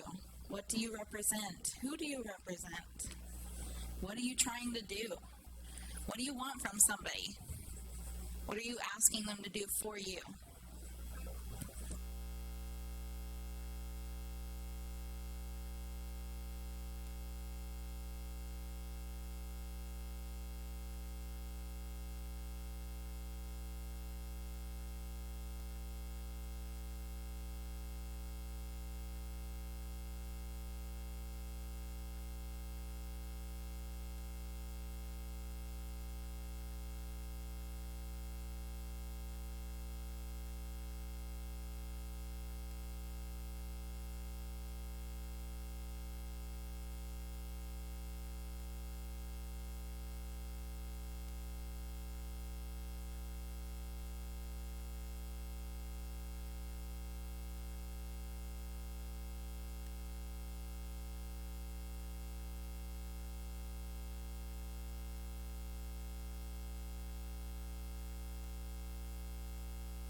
You guys have like 30 seconds. Wrap up writing your case statement.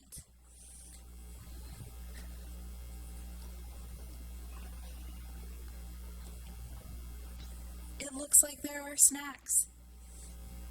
That's totally okay. As long as your case statement is written down, you could probably go grab a snack. The next part that we're going to do after your case statement is written down will not take very long.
As you guys are finding your way back to your seat, grab your case statement, your paper in your hand.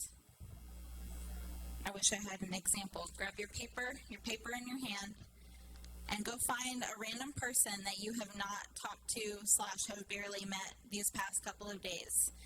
And go share your case statement with them, and then they're going to share theirs with you. And then do that with one other person, and then find your seat. Find 2 people to share your case statement with.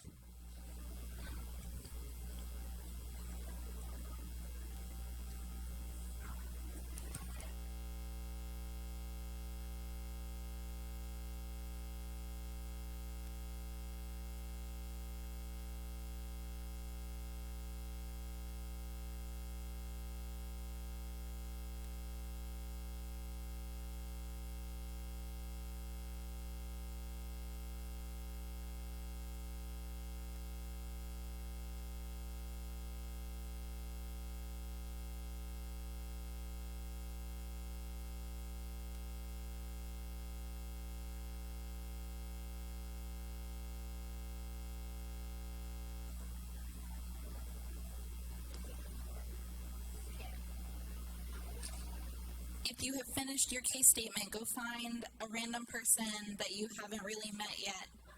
Tell them your case statement, have them tell you theirs, and then do that with one more person, and then you can find your seat.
You guys take like 2 more minutes, grab your case statement, go find a random person, tell your case statement to them. If you've got due time, if you've got some time, do it with one more person. Try to find 2 people to share your case statement with.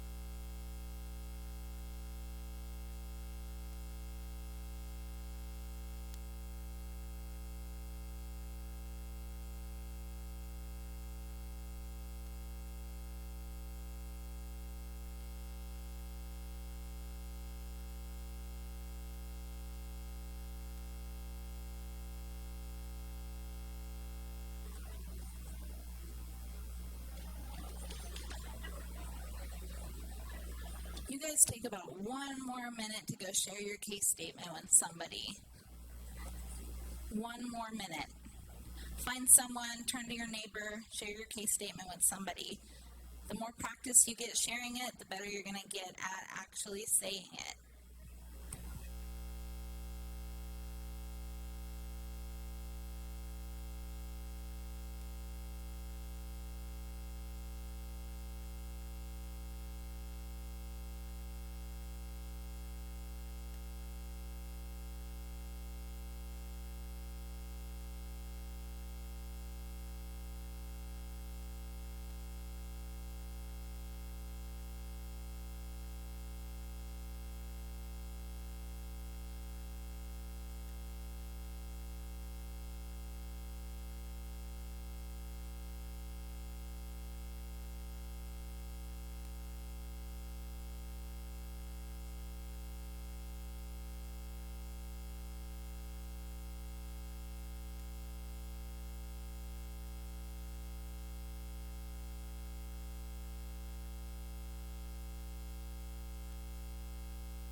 You guys start finding your seats.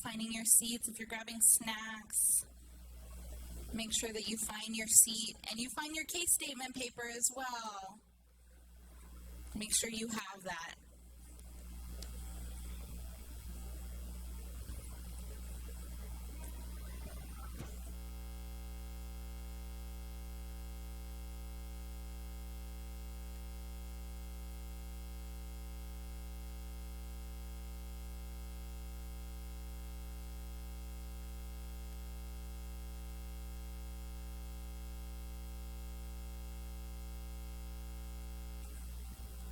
Okay, everyone. I know. Can I have everyone's attention, please? I know this is the last session of the day. We want to be respectful to all of our speakers. So please find your seats, and so we can finish this session. There will be plenty of food later, but let's all be respectful to all the speakers and listen to what Alicia has to say. Okay, so we can wrap this up. I promise I won't take up too much of y'all's time. I saw like full-size candy bars back there, so I'm going to go get one of those too at some point. But we're going to kind of go over, now that you guys have developed these case statements and you kind of know what it is that you would say to someone who makes decisions in your community, at the state level, at the national level, about what it is that you're trying to do. We have some like pro tips for things that you should be aware of before, during, and after a meeting with a decision maker. So I'm going to give a quick rundown of all the things that you see on the screen. So one would be organized. I actually prefer using folders, and I would keep a folder for myself so I know the information that I'm handing out and I'm able to reference it quickly.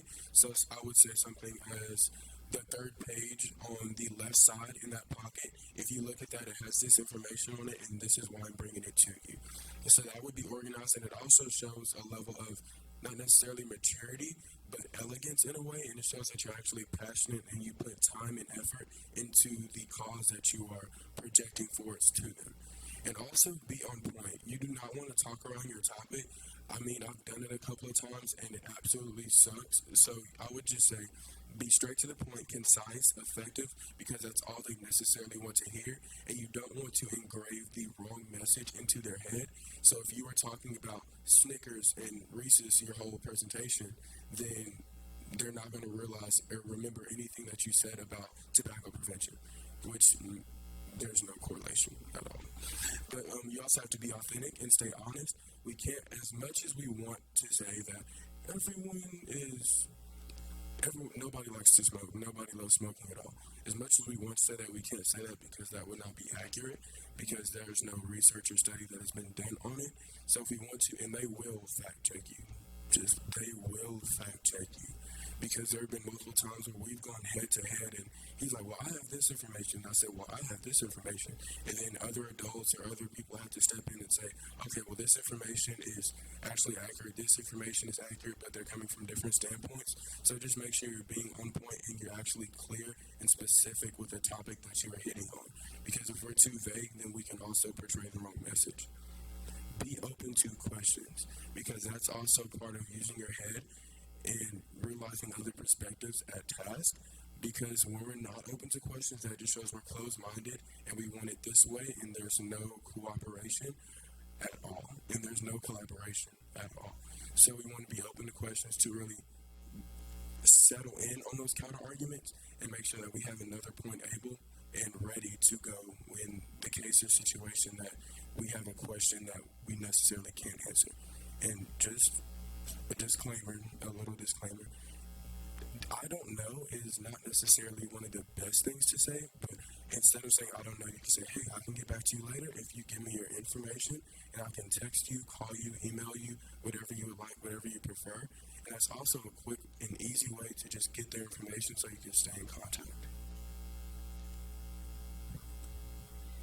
Definitely being able to be flexible with things will be extremely helpful if you are going to talk to somebody about making change. I actually got to hang out with the VCOT group when we did an activity called Advocacy Day, which was an event that we put on during this legislative session. And there were a handful of us who were really trying to get in with a specific representative, and they didn't have free time when we had free time, when we didn't have an appointment scheduled. And so I think that we dropped by their office like 3 or 4 different times to see if the individual was available, and hung out in the hallway, feet hurting, trying to make sure that we went back a final final time, and we actually got an appointment with the staffer and then eventually the representative as well, because we were able to be flexible with our schedules and talk to this individual about what it is that we were passionate about. You're going to have to be flexible if you're talking to people. You're going to have to sometimes move your schedule around, but a lot of times they'll be flexible with you as well. They'll understand that you are passionate about something, you want to talk to them, so you showing that you can be flexible might encourage them as well to be a little bit more flexible and work with your schedule. I feel like every time I talk to an individual that is a decision maker, I learn something new about myself, about my cause, and about how people think and act whenever they're trying to decide on what side to stand for a specific, cause or point. And it's always great to go into meetings with the idea that when you leave, you will have learned something new, even if it wasn't the outcome you were expecting. Every experience is a learning experience. Also, like we've mentioned, all afternoon, being polite and being very brief. Sometimes people don't have a lot of time to talk to you, and sometimes people have had a really long day and are like, I just want to hear nothing at this point. So you can be as nice as humanly possible and be as brief as humanly possible and still get your point across really well. So after the meeting, you would also like to send a thank you card. And that thank you card also has your return address on it, so now they actually have your information as well. So when you send that thank you card, you're also breaking that barrier and putting a face on your statistic, as I heard earlier in the audience. But you're making sure that they know that you're thankful for their time and that you're grateful for their contribution of any sort, if they did give one at all. And then affirm the relationship. This is that handshake at the end of it, that picture. Hey, can I get a picture? Make it fun. And youth, they love youth. So if you can say, oh, can I get a selfie? It makes them feel young every now and then. Because not all of them are quite 16, 17, 18. So if you can say, hey, can I get a selfie? Or hey, can I take a quick picture? They absolutely love it. Provide info, so that would be your contact information, or ask them for their contact information, just to make sure that that relationship isn't severed, and you want to make sure that you can continuously use that line of communication and keep it open. Follow-up phone call, extremely important. If you do not follow up, you might as well say that that relationship that you just developed and all the time that you create on your elevator speech and your folder for preparation is going to waste.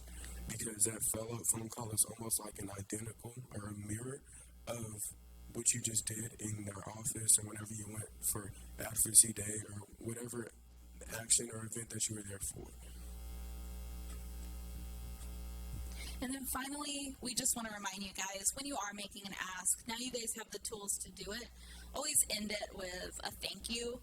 Even if somebody wasn't as, persuaded to your viewpoint as you would have wanted them to be, they may have still taken time out of their busy day to listen to the things that you guys wanted to tell them. I know that a lot of times I'll talk to individuals who are very opposed to certain viewpoints that I have, and that's okay, because you can, at the end of the day, say, well, I appreciate that you spent the time listening to what it is that I had to say, that you listened to my story, we found a common ground. Even if we don't stand on the same point right now, I appreciate that you did spend some time listening to what I had to say.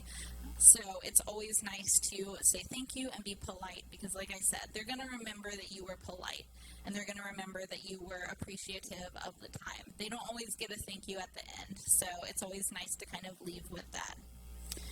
This is kind of one of my favorite quotes and things that really got me through undergrad, because I was like, I really want to graduate and do awesome stuff, but a goal without a plan is just a wish. We have to make sure that when we want to go out and make change in our communities, we have a plan for doing so.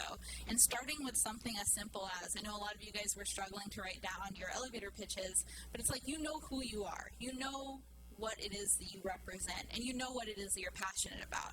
You just got to write it down and start figuring out what you want to do next. So, I'd like to leave you with that. Does anybody have any questions about making an ask or advocacy? No? Perfect. Awesome. Well, if you guys need anything from me or the Youth Leadership Council, you can take a picture. This is my email address.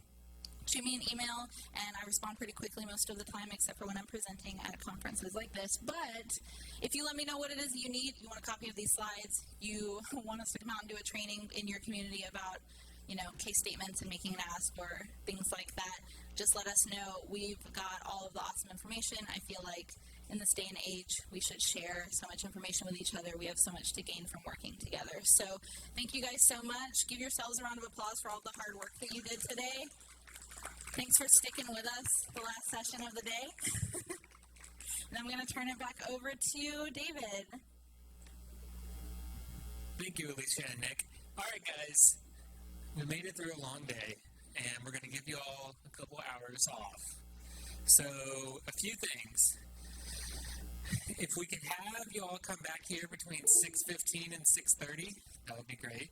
We have a photographer here that will love to take photos of each organization.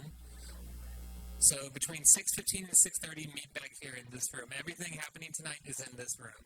We're going to have the banquet, we're going to have the keynote address, as well as the dance. The dance is 80s themed, so if you have anything 80s attire, that please wear it. If you don't, we have stuff for you as well. Okay? Anything else I'm missing? I'm trying to think, Gail. I think that's it. Yeah. So back here, guys, between 6:15 and 6:30. So enjoy your next couple hours off. Take a rest. Go take a dip in the pool. There's more brownies. Oh, they're coming? Okay, brownies are coming. There's also chocolate bars, Reese's peanut butter cups, fruit, vegetables, if you like that.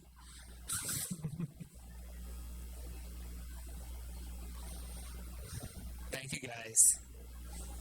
Oh, and also, I know some people have been asking for like a master contact list for organizations to have. We're putting that together. We're going to have it for you all tomorrow, I think at the very latest.